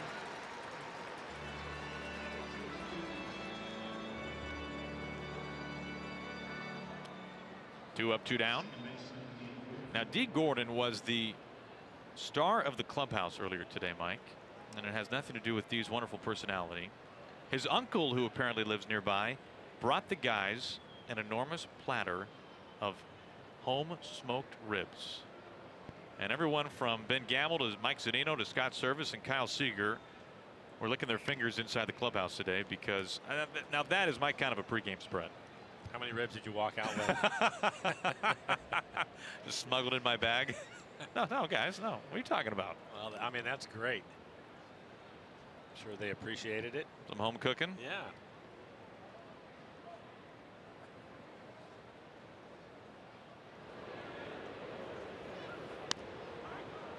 Now, I remember D telling me about his uncle's ribs when we were back in Kansas City.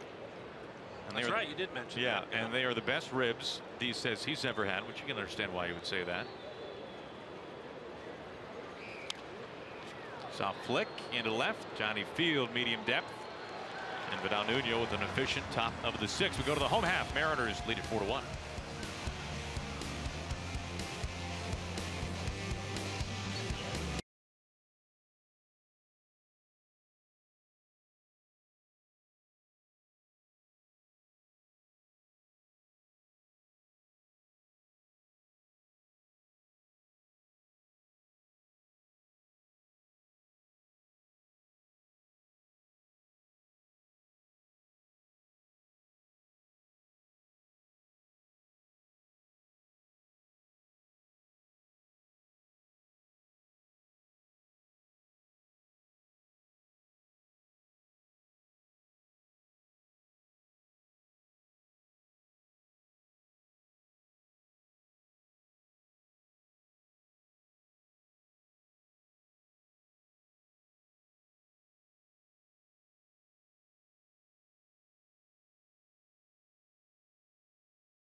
Mariners leading the Rays 4-1 as we move to the bottom of the 6th.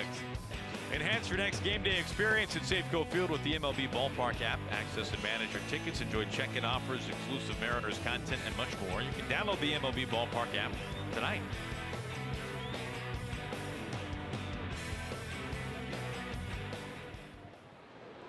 C.J. Cron, the number 2 hitter, DH for the Rays, leads it off.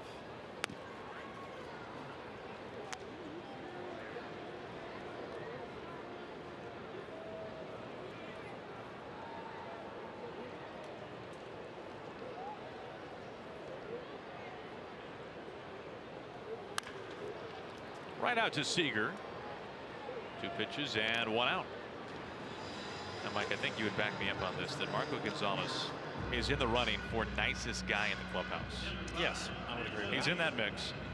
I think you'd also agree that for as nice It's of a big group, though. It is a big group. Yeah. It's a great clubhouse. For as nice of a guy as he is off the field, on the field, he's pretty intense, right? We've seen it. I think it's great. And I like that we showed after the strikeout with the bases loaded, showing some emotion. I like all of that. Faces Matt Duffy here with 1 out and nobody on. Had a good conversation in Houston with Marco about the difference between him really since the start of May and maybe almost midway through the month of May compared to the first month of the season in April, where he struggled some. And he mentioned how he really feels like his stuff is almost identical now to then.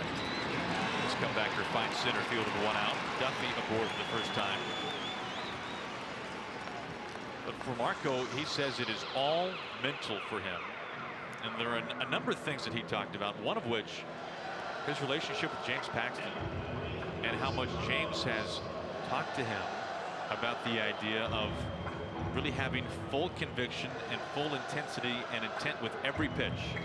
And when I talked to James about it today, one thing he mentioned was, for example, if you have runners on the corners and you want to get a double play with 1 out, not to be thinking I need to throw this pitch for a double play, but to think I need to throw the best 2-seamer low and away that I possibly can, because your body doesn't know how to throw a double play. Right. Your body knows how to throw a 2-seamer. Execute the pitch. Right. Yeah. It's great advice. I think it's terrific advice, and it's from somebody now that has experience and is excelling, obviously. And even though they're both left-handed, they go about their business a little bit differently. With James with the fastball at 97, 98 miles an hour, the power curve and slider. The one thing that they both have done is work ahead of hitters. They do it a little bit differently, but it plays either way. Most of you guys have a very good relationship. James has been a help to Marco this year, and the numbers for Marco have just been off the charts good recently. And James was the first to say today, hey, I don't want to get in his way. He's on a roll.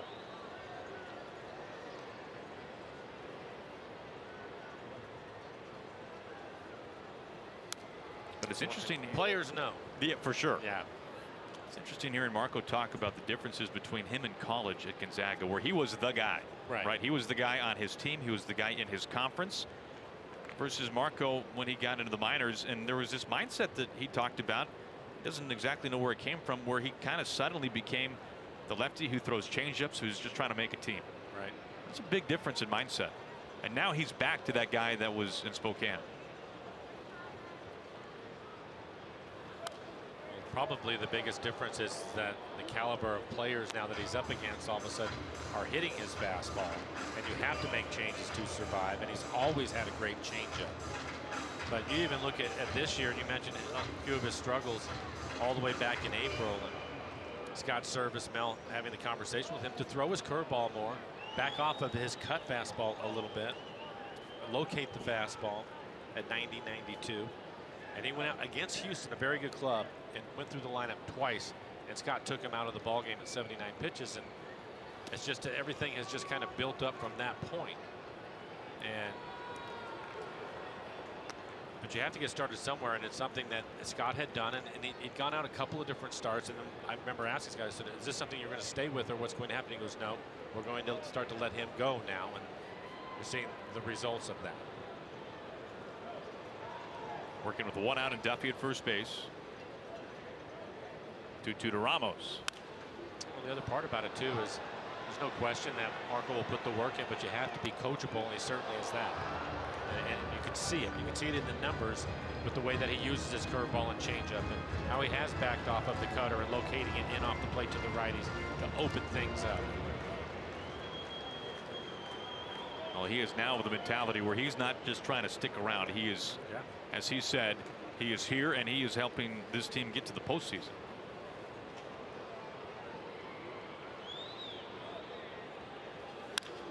In play up the middle, D scampering over, tiptoes over second, all kinds of time to first. Second double play turned the ninth behind Marco Gonzalez. Abruptly ends the sixth.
Baseball on Root Sports is brought to you by Geico. 15 minutes could save you 15% or more on car insurance.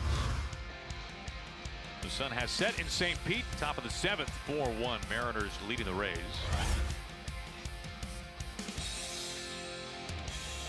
Segura, Haniger, and Cruz to face Vidal Nuno.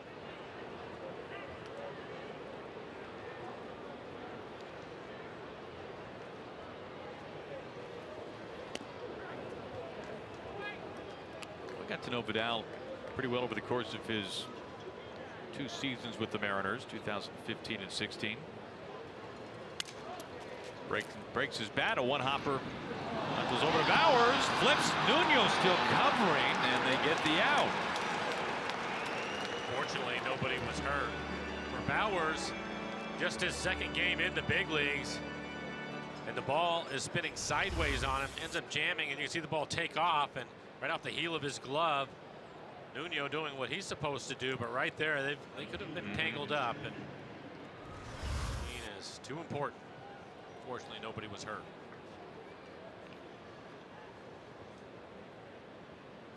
One out for Mitch Haniger.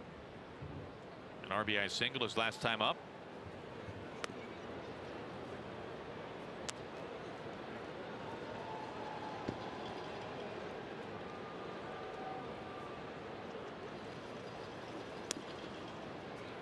You know, there are not many active players in the game right now who were drafted in the 48th round. That's when Nuno was taken. Originally drafted by the Indians.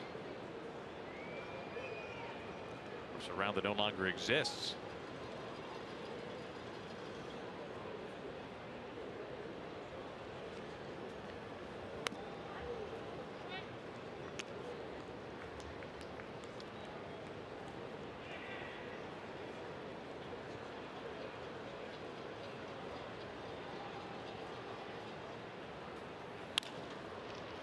They have the shift on, and it dies right there to Arroyo, the second baseman, swung over. And Mike, let's go back to the double play started by D. Gordon that ended the sixth. Well, it's hit right back up the middle over the bag. D is going to field it right over the top of the base and get rid of it at the same time. Obviously, really comfortable over at first. A long hop for Vogelback at first, no problem there. Mariners have turned 4 double plays in the series so far. Ball one to Nelson Cruz with 2 outs.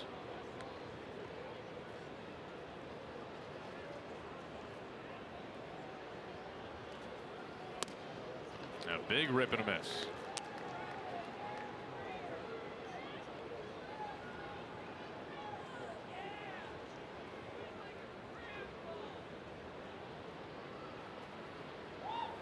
And Nelly does have 11 home runs this year.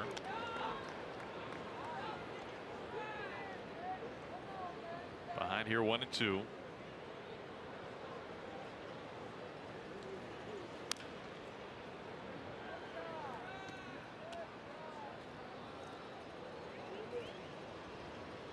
If Cruz can reach, Seager is on deck.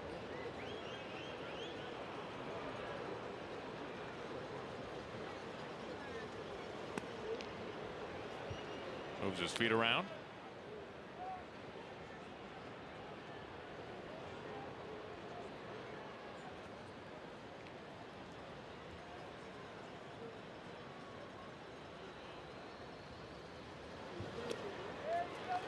Side retired in order by Vidal Nuno. It's time to stretch. Mariners lead at 4-1.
One, two, three times the fun when you play Washington's lottery.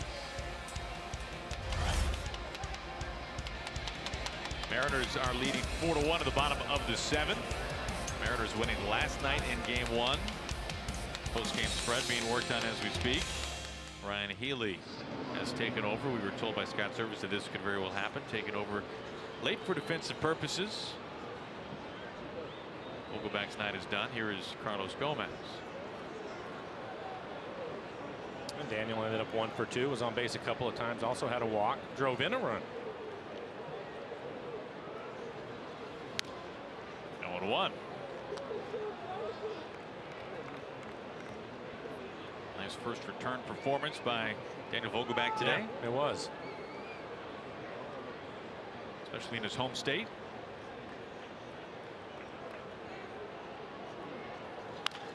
Back to Marco. 2 pitches, 1 out.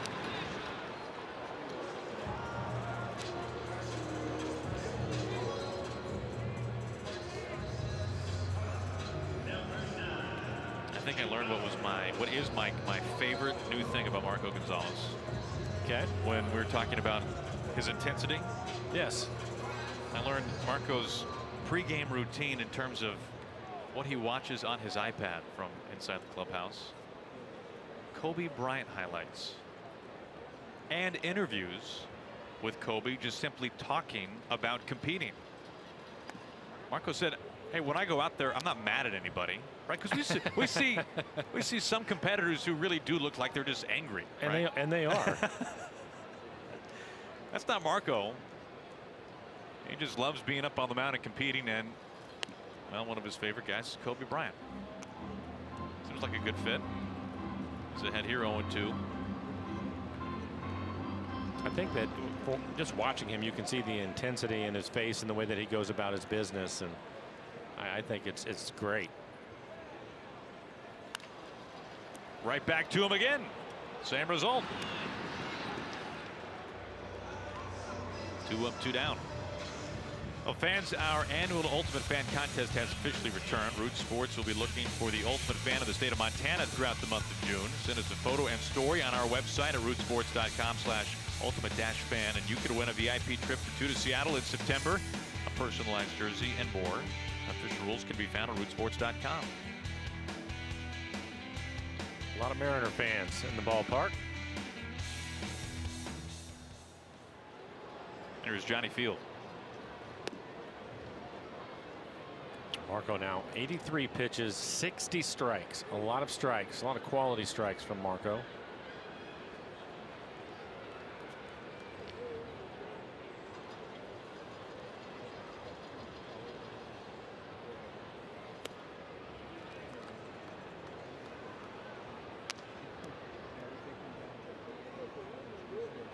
One ball and 1 strike. Now, I asked Marco, Mike, maybe you've noticed, it looks like he is always saying something to himself right before he delivers a pitch. I said, Mark, you say the same thing before you deliver each pitch? Maybe. Take that as a yes. You can keep that to yourself, Marco. That's fine. That's for you and you only. There you go.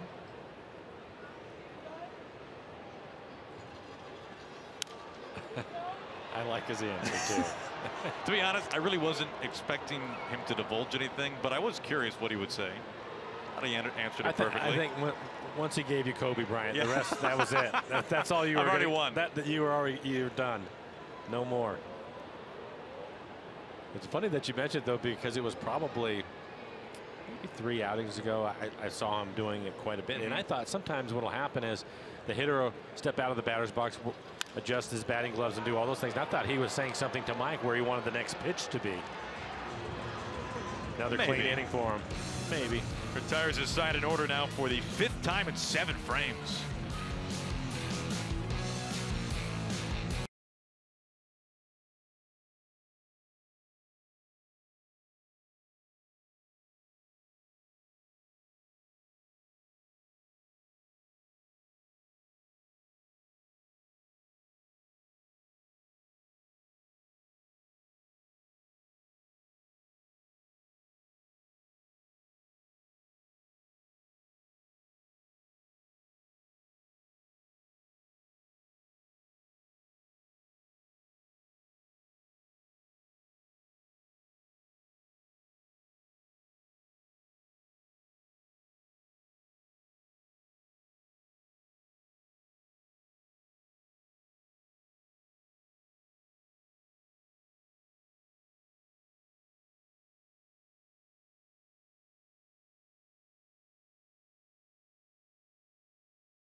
Top of the 8th, 4-1 Mariners. Well, fans, be sure and mark your calendars for the annual auction on June 14th. Bid on exciting items like Kyle Seager and Nelson Cruz autographed memorabilia. All proceeds, of course, benefit Mariners Care.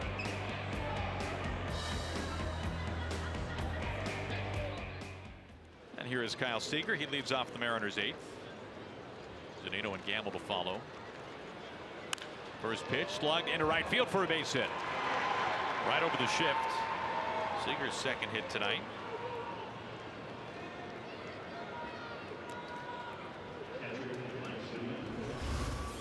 First pitch swinging.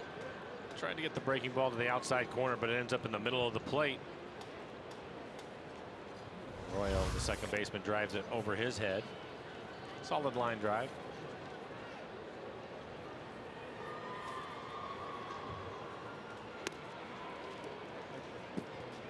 Strike one to Zunino.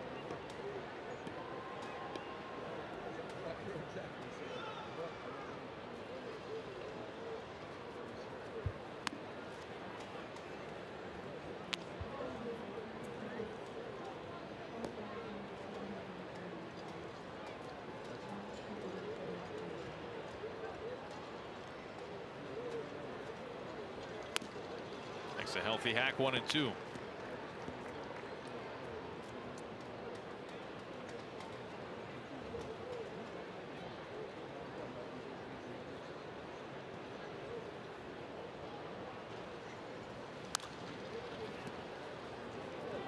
Now Zunino, when he was back in Gainesville with the Gators playing in the College World Series, and Mike, your Huskies are a win away from Omaha. Cal State Fullerton, they were able to beat them today. I believe the final was 8-5. It was. Now back. Great time of the year for college baseball. I believe Zunino's Gators knocked out Sonny Gray's Vanderbilt squad. I think Kyle Seeger's Tar Heels won today. Getting out of play, foul. Bowers back on his heels, makes the catch. Surprised Kyle was not wearing his Tar Heels t-shirt inside the clubhouse. See that in spring training near the tournament every year, it seems like. Seems like it.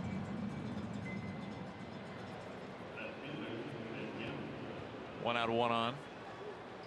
And it's 1 for 2 and scored a run.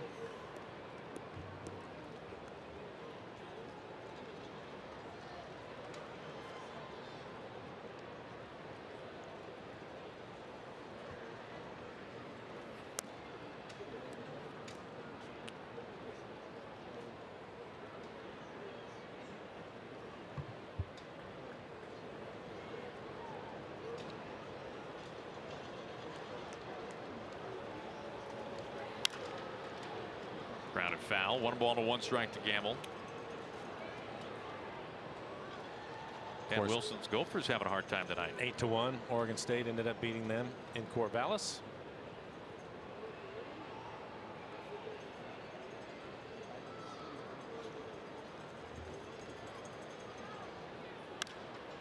Slicing. Alex Smith, the center fielder. 2 down.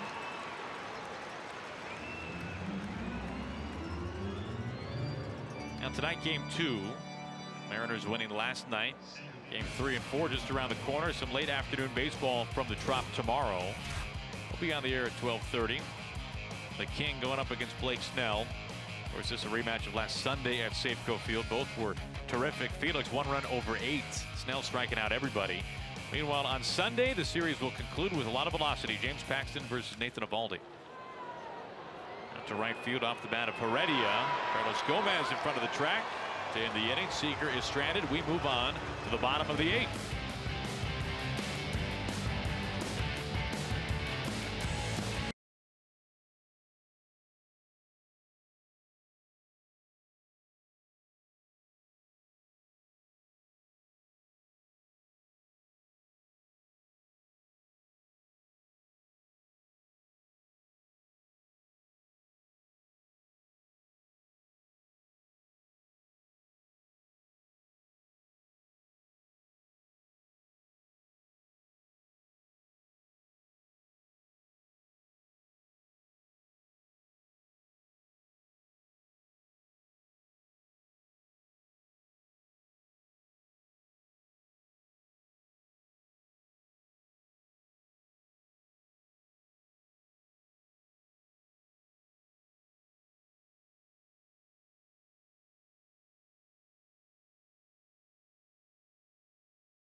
Nice work by the Lumber Kings there. I like it. First pitch missing, ball 1 to Arroyo. 7 very strong innings so far for Marco Gonzalez. Just the home run by Arroyo. 88 pitches for him now. Alex Colomé getting loose in the pen. For Marco, his season high 104 pitches. That was against the Rays.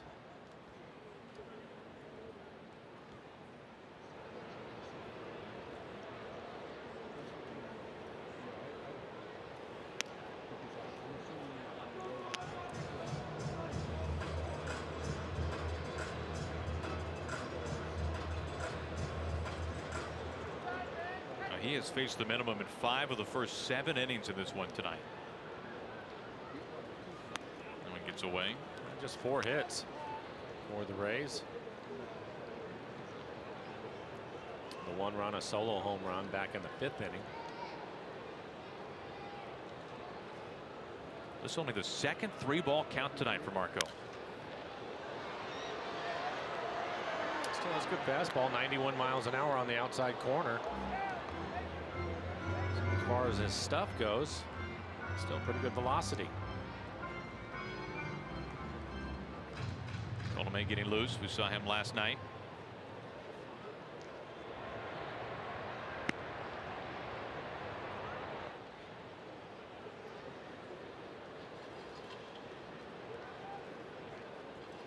Marco's 3-2.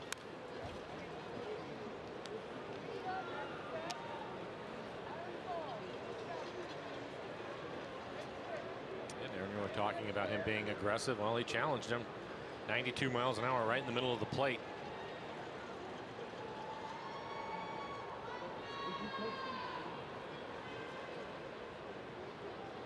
Another payoff. Strike 3 called. He freezes him inside corner. It's a career best 7 1/3 innings now for Marco Gonzalez. Seattle Mariners baseball on Root Sports is brought to you by CenturyLink, connecting you to the power of the digital world. By BNSF, sponsor of the BNSF Blast.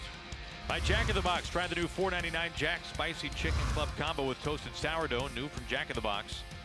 And by Money Tree, proud to make a donation to Mariners Care for every Mariners win. 3 strikeouts now tonight for Gonzalez.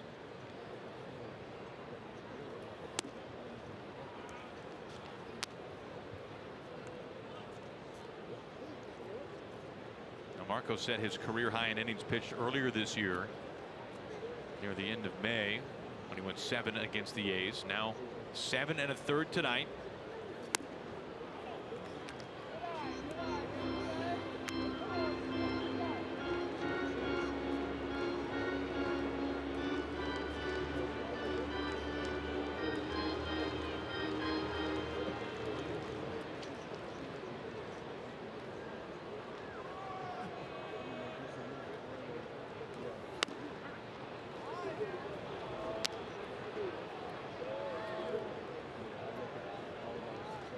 Two and one.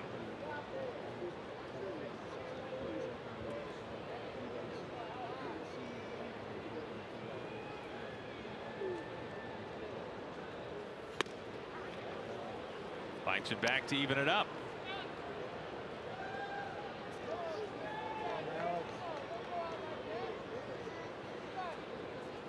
He has thrown 100 pitches in each of his last 3 starts, approaching that number now.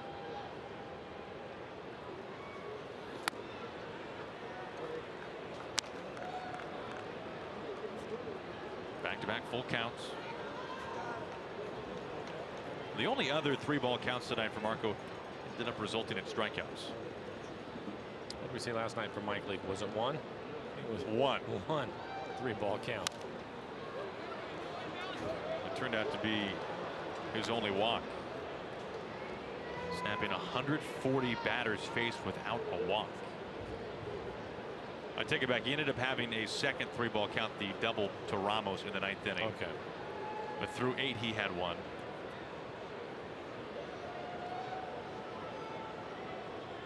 We'll let it slide. The 3-2. Shove foul.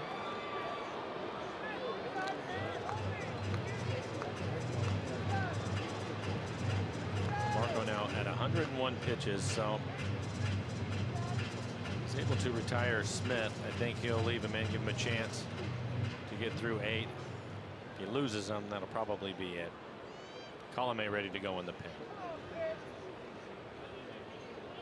Another 3-2. Another foul ball. Although this is not helping.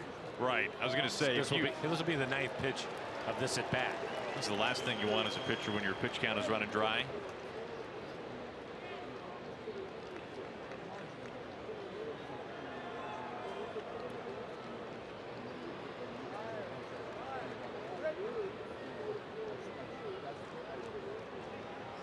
Pitch number 9 to Mallex Smith. Chopper. Healy has taken over at first base. Smith, a slide. He's safe. And Marco tumbles.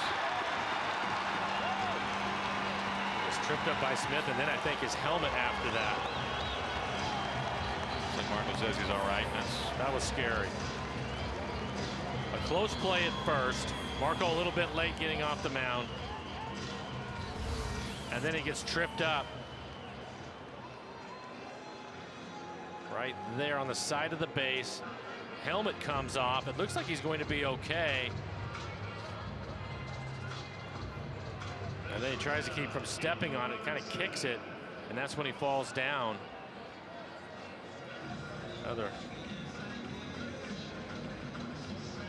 Yeah, that's what tripped him up. Fortunately, he did not step on it, and he appears to be okay. But Scott Service out of the dugout and going to take the ball. A career best 7 1/3 innings for Marco Gonzalez, who just continues to roll.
Gets tripped up at first. Smith is able to beat the play.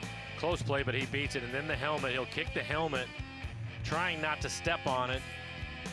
Didn't appear that he twisted his ankle. He looked as if he was fine when he was walking off the field.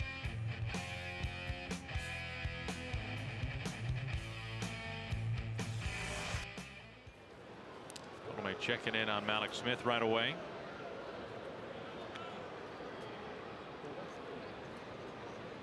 What a performance tonight by Marco Gonzalez. Really pitched well. Working into the 8th. 7th straight start going into the 6th inning or deeper. His final line tonight.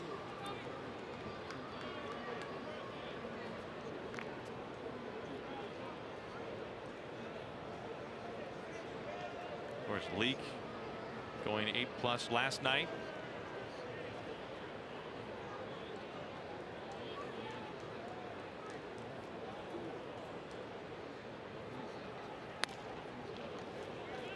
Two 2-0.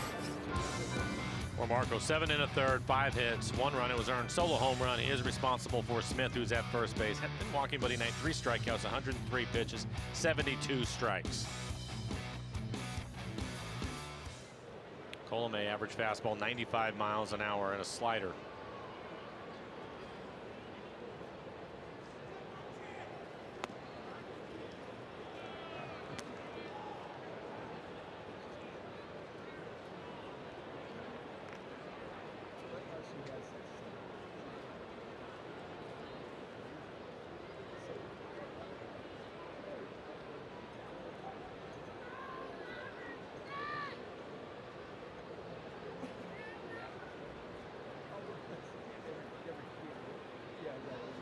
Two one. Top of the zone, 2 balls and 2 strikes. Edwin Diaz starting to get loose in the pen.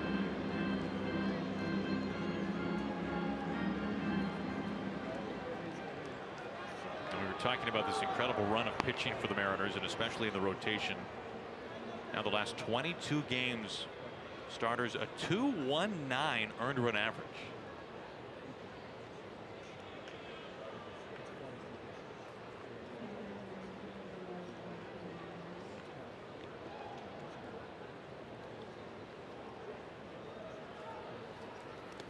Bounces in, Zunino throwing down against Smith, tag, Gordon, safe. Ball gets out.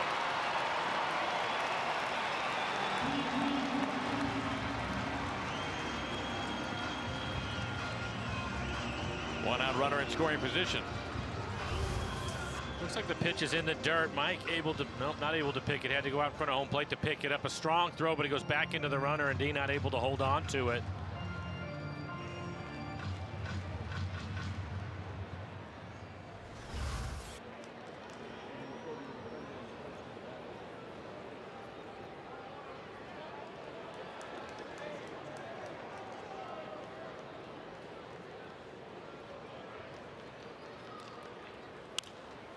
Off the hands, foul.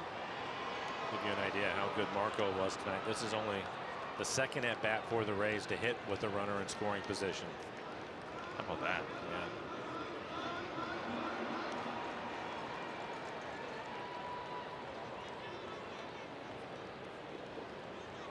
The other time was the 3rd inning when he had the bases loaded with 2 outs and picked up a strikeout.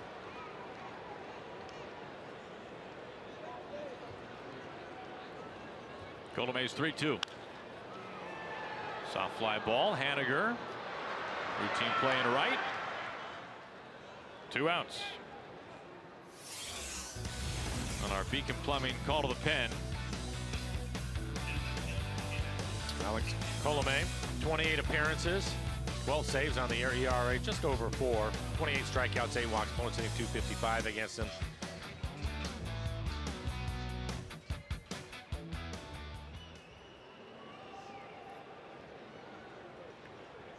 Now facing the home run threat of CJ Cron, he has 13.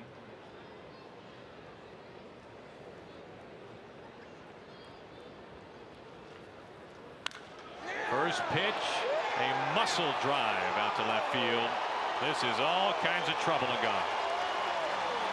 2-run blast by Cron, his 14th. And the Rays are within a run.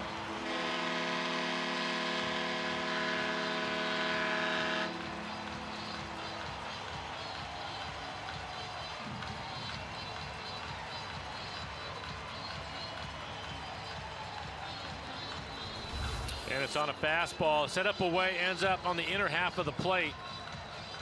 Towering home run over the walkway.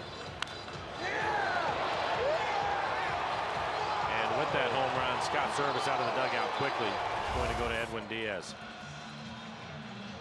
Calling on his closer for a 4-out save.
Total of 3 earned runs. Fantastic again tonight. Yeah, I think for Marco, just in command, gets a little bit of help from his defense early on as they turn this double play. A couple of double plays turned behind him tonight, but he was in command. That was a big strikeout. Bases loaded back in the 3rd inning on the cut fastball away. Early, weak contact. Another double play here by D. Gordon. Another payoff. Duffy into right field on the first pitch. And when Diaz taking over,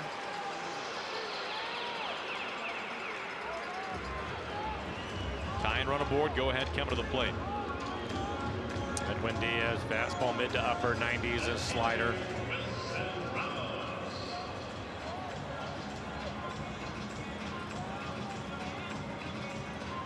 Scott Service asking for him to get a 4-out save tonight.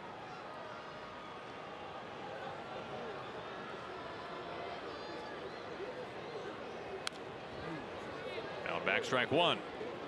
97 miles an hour on the outer half.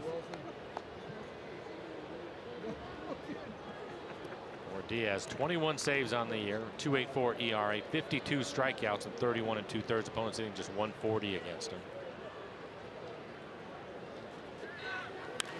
Duffy taking off, hit and run on into right field. Duffy chugs into 3rd. Rays have runners on the corner.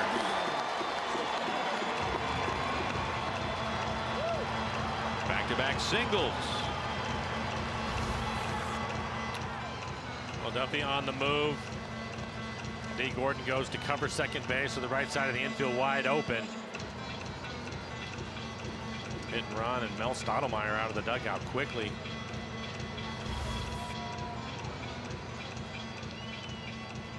Just 3 pitches so far for Diaz.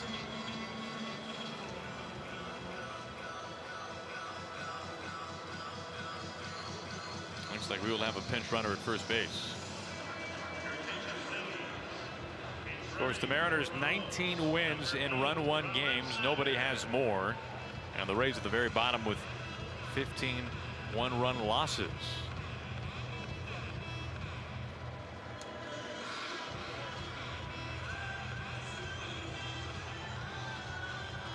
Here's Gomez. Ref Snyder running at first base for Ramos.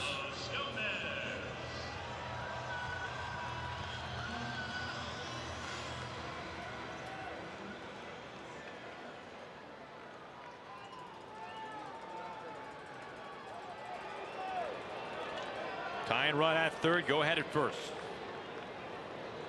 2 outs, bottom 8. Here is Carlos Gomez. Looks at strike 1.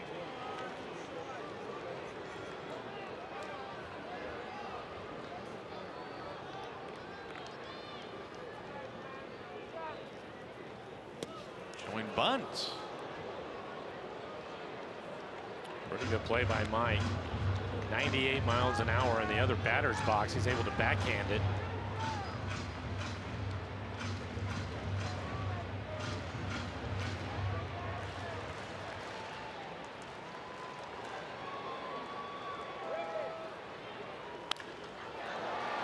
Softly hit. D. Gordon is back on it. That ends the threat. It ends the inning. It takes us to the 9th. Mariners by a run.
by a run as we start the top of the ninth. Hope you can stick around after the game for Mariners post-game presented by Alaska Airlines. Jesus Sucre, the former Mariner, taking over behind the plate. Ramos lifted for pinch runner. First time up for Ryan Healy, who took over for Daniel Vogelback for defensive purposes. Nuno back up on the mound for the Rays. Fires home a first pitch strike.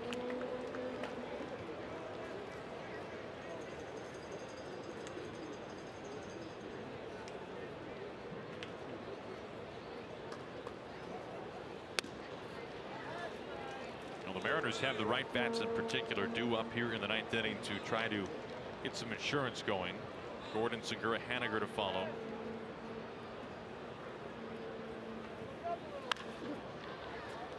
Hard hit but foul.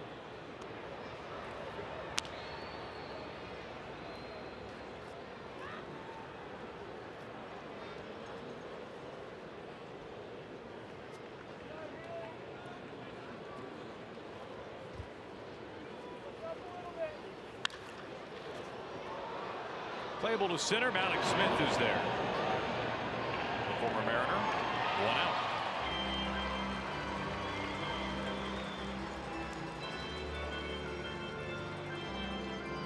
One up, one down. Here comes D. Gordon.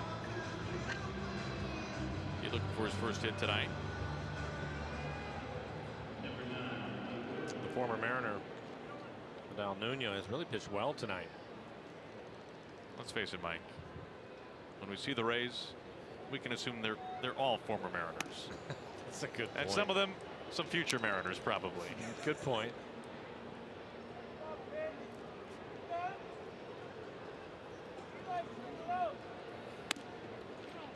Ahead 2-0.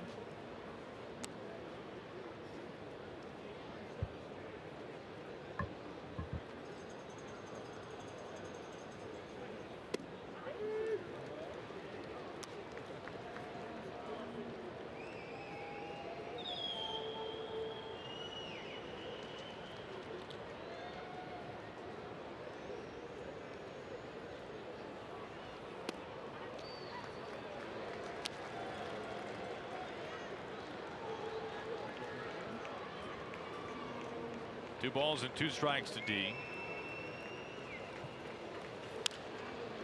Out to left field. Johnny Field is there. 2 outs.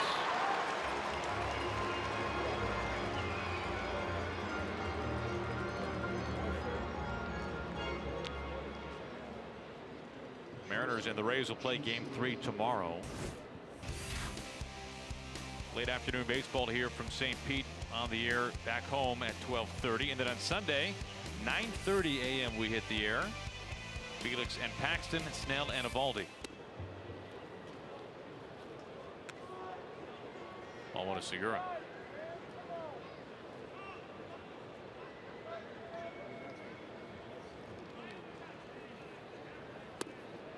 And we're joking about Jerry DiPoto and the general manager for these Rays, Eric Neander, and as Chris Archer put it, they are favorites on each other's cell phones. One of the great bromances in all the front offices. This goes to 3-0 on Gene.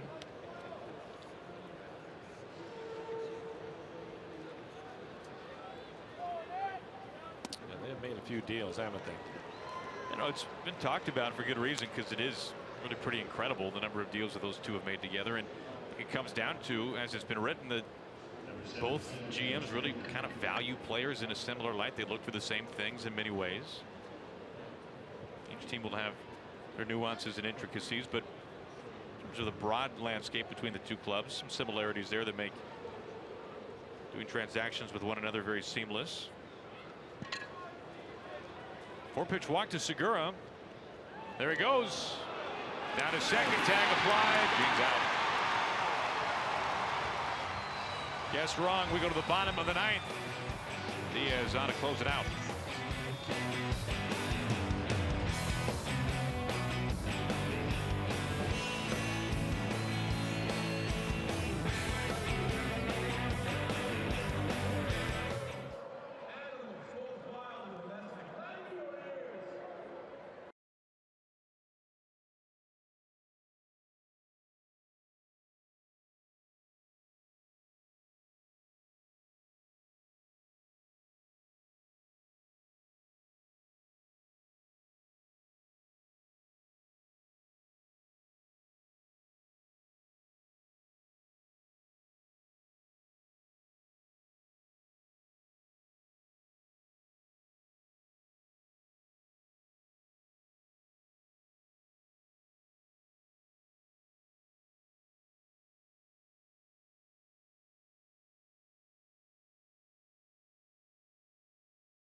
And when Diaz might the last 7 days. Well, I think that if you look at it, he is rested, and they're going to ask him to get a 4-out save. He was able to get the out, the last out in the 8th inning. He has one 4-out save this year. It was against Texas. When he came into the game in the 8th inning, his velocity was 97 miles an hour.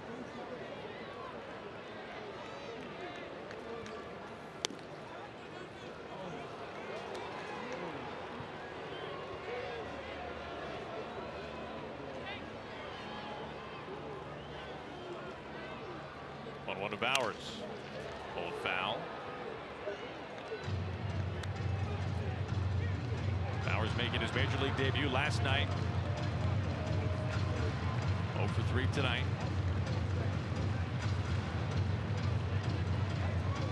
And Mike, you noticed in his last at bat he grounded out, but he can really move. He can run. Good athlete. And right in the neighborhood of 40 steals in the minor leagues, which is not something you might think of for a guy who's primarily at first base. Played a little bit of left. Just barely grazes it right back to the glove of Zunino. That is a big league slider. Jake Bowers out number 1.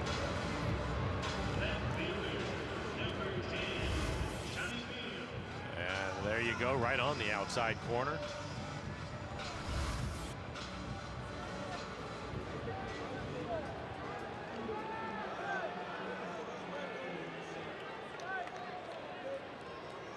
One out for Johnny Field. He goes. Now Diaz has obviously been just off the charts good this year, and you look at his numbers, especially in 1-run saves. No one has more, and it's not particularly close. Right there where he wanted it. 1-1. Diaz, we've talked about it with the good fastball, 97 to 100 miles an hour, and a slider down and away. Good pitch to right-handers, 97 at the top of the strike zone. That's the type of swing we talk about. We see other guys throw 97. We don't see swings and misses like that, however. No, I think, again, his fastball really gets on you, and a lot of life to it right in front of home plate. Wants another high fastball right there, and there it is at 98. Joey Wendell has come out on deck. He will pinch hit. Hit for Arroyo.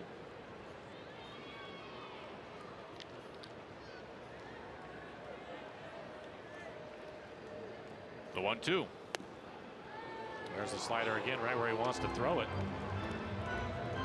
They get the call.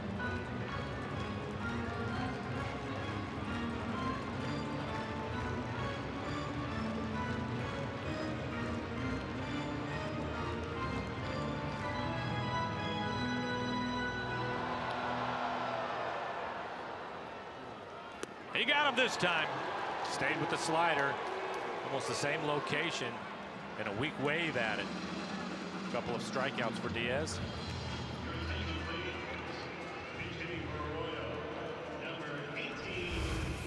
It's been an excellent pitch for him all year. The slider down out of the strike zone. See 97, 98. It is so tough to lay off of that pitch. Second strikeout in the inning. Joey Wendell will pinch hit.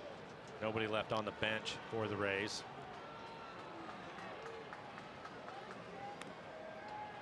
Strike 1.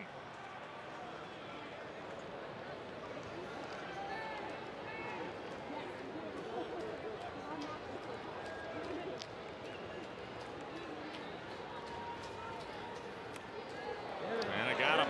Hit him with a slider. Tie and run aboard.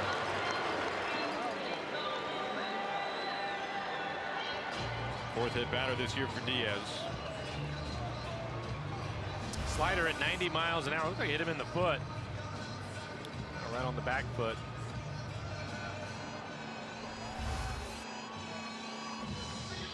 Healy and Zunino over.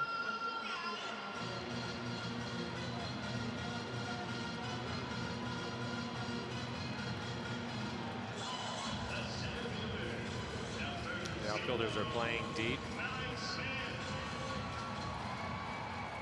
Kyle Seager playing in at third.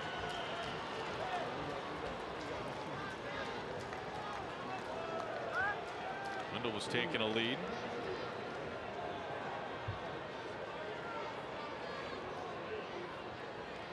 An infield hit for Smith his last time up. It's 2 for 3 tonight. Number 9 hitter for the Rays. And a hustled infield single to slide into first. Strike one.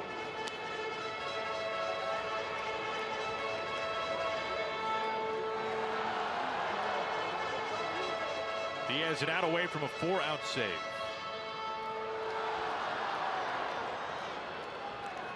Would be his second this year. Wendell take it off. Zunino a throw. The tag. Got him. Game over. That's how it ends. Mariners win it 4-3. Just because it's at the end of the game, they may take a look at it for Wendell. He had 5 stolen bases in 6 attempts, but a strong throw from Mike. Quick tag by Segura. Mariners are going to say it's out. It appears that he's out. Umpires are headed to the clubhouse. And that'll do it. You do not run on Mike Zunino. He has been that good, especially lately. He's done that a couple of times this year to end the ball game. Another good win for the Mariners. Another 1-run win. The Rays, back-to-back nights, the Rays making a run at the Mariners, trying to get back in the ball game. But Marco Gonzalez was tremendous again tonight. He really was. A career best 7 1/3. 2 runs for Marco. Diaz a 4-out save. His major league leading 22nd of the season. Mariners post game presented by Alaska Airlines begins right now with Bill and Angie, guys.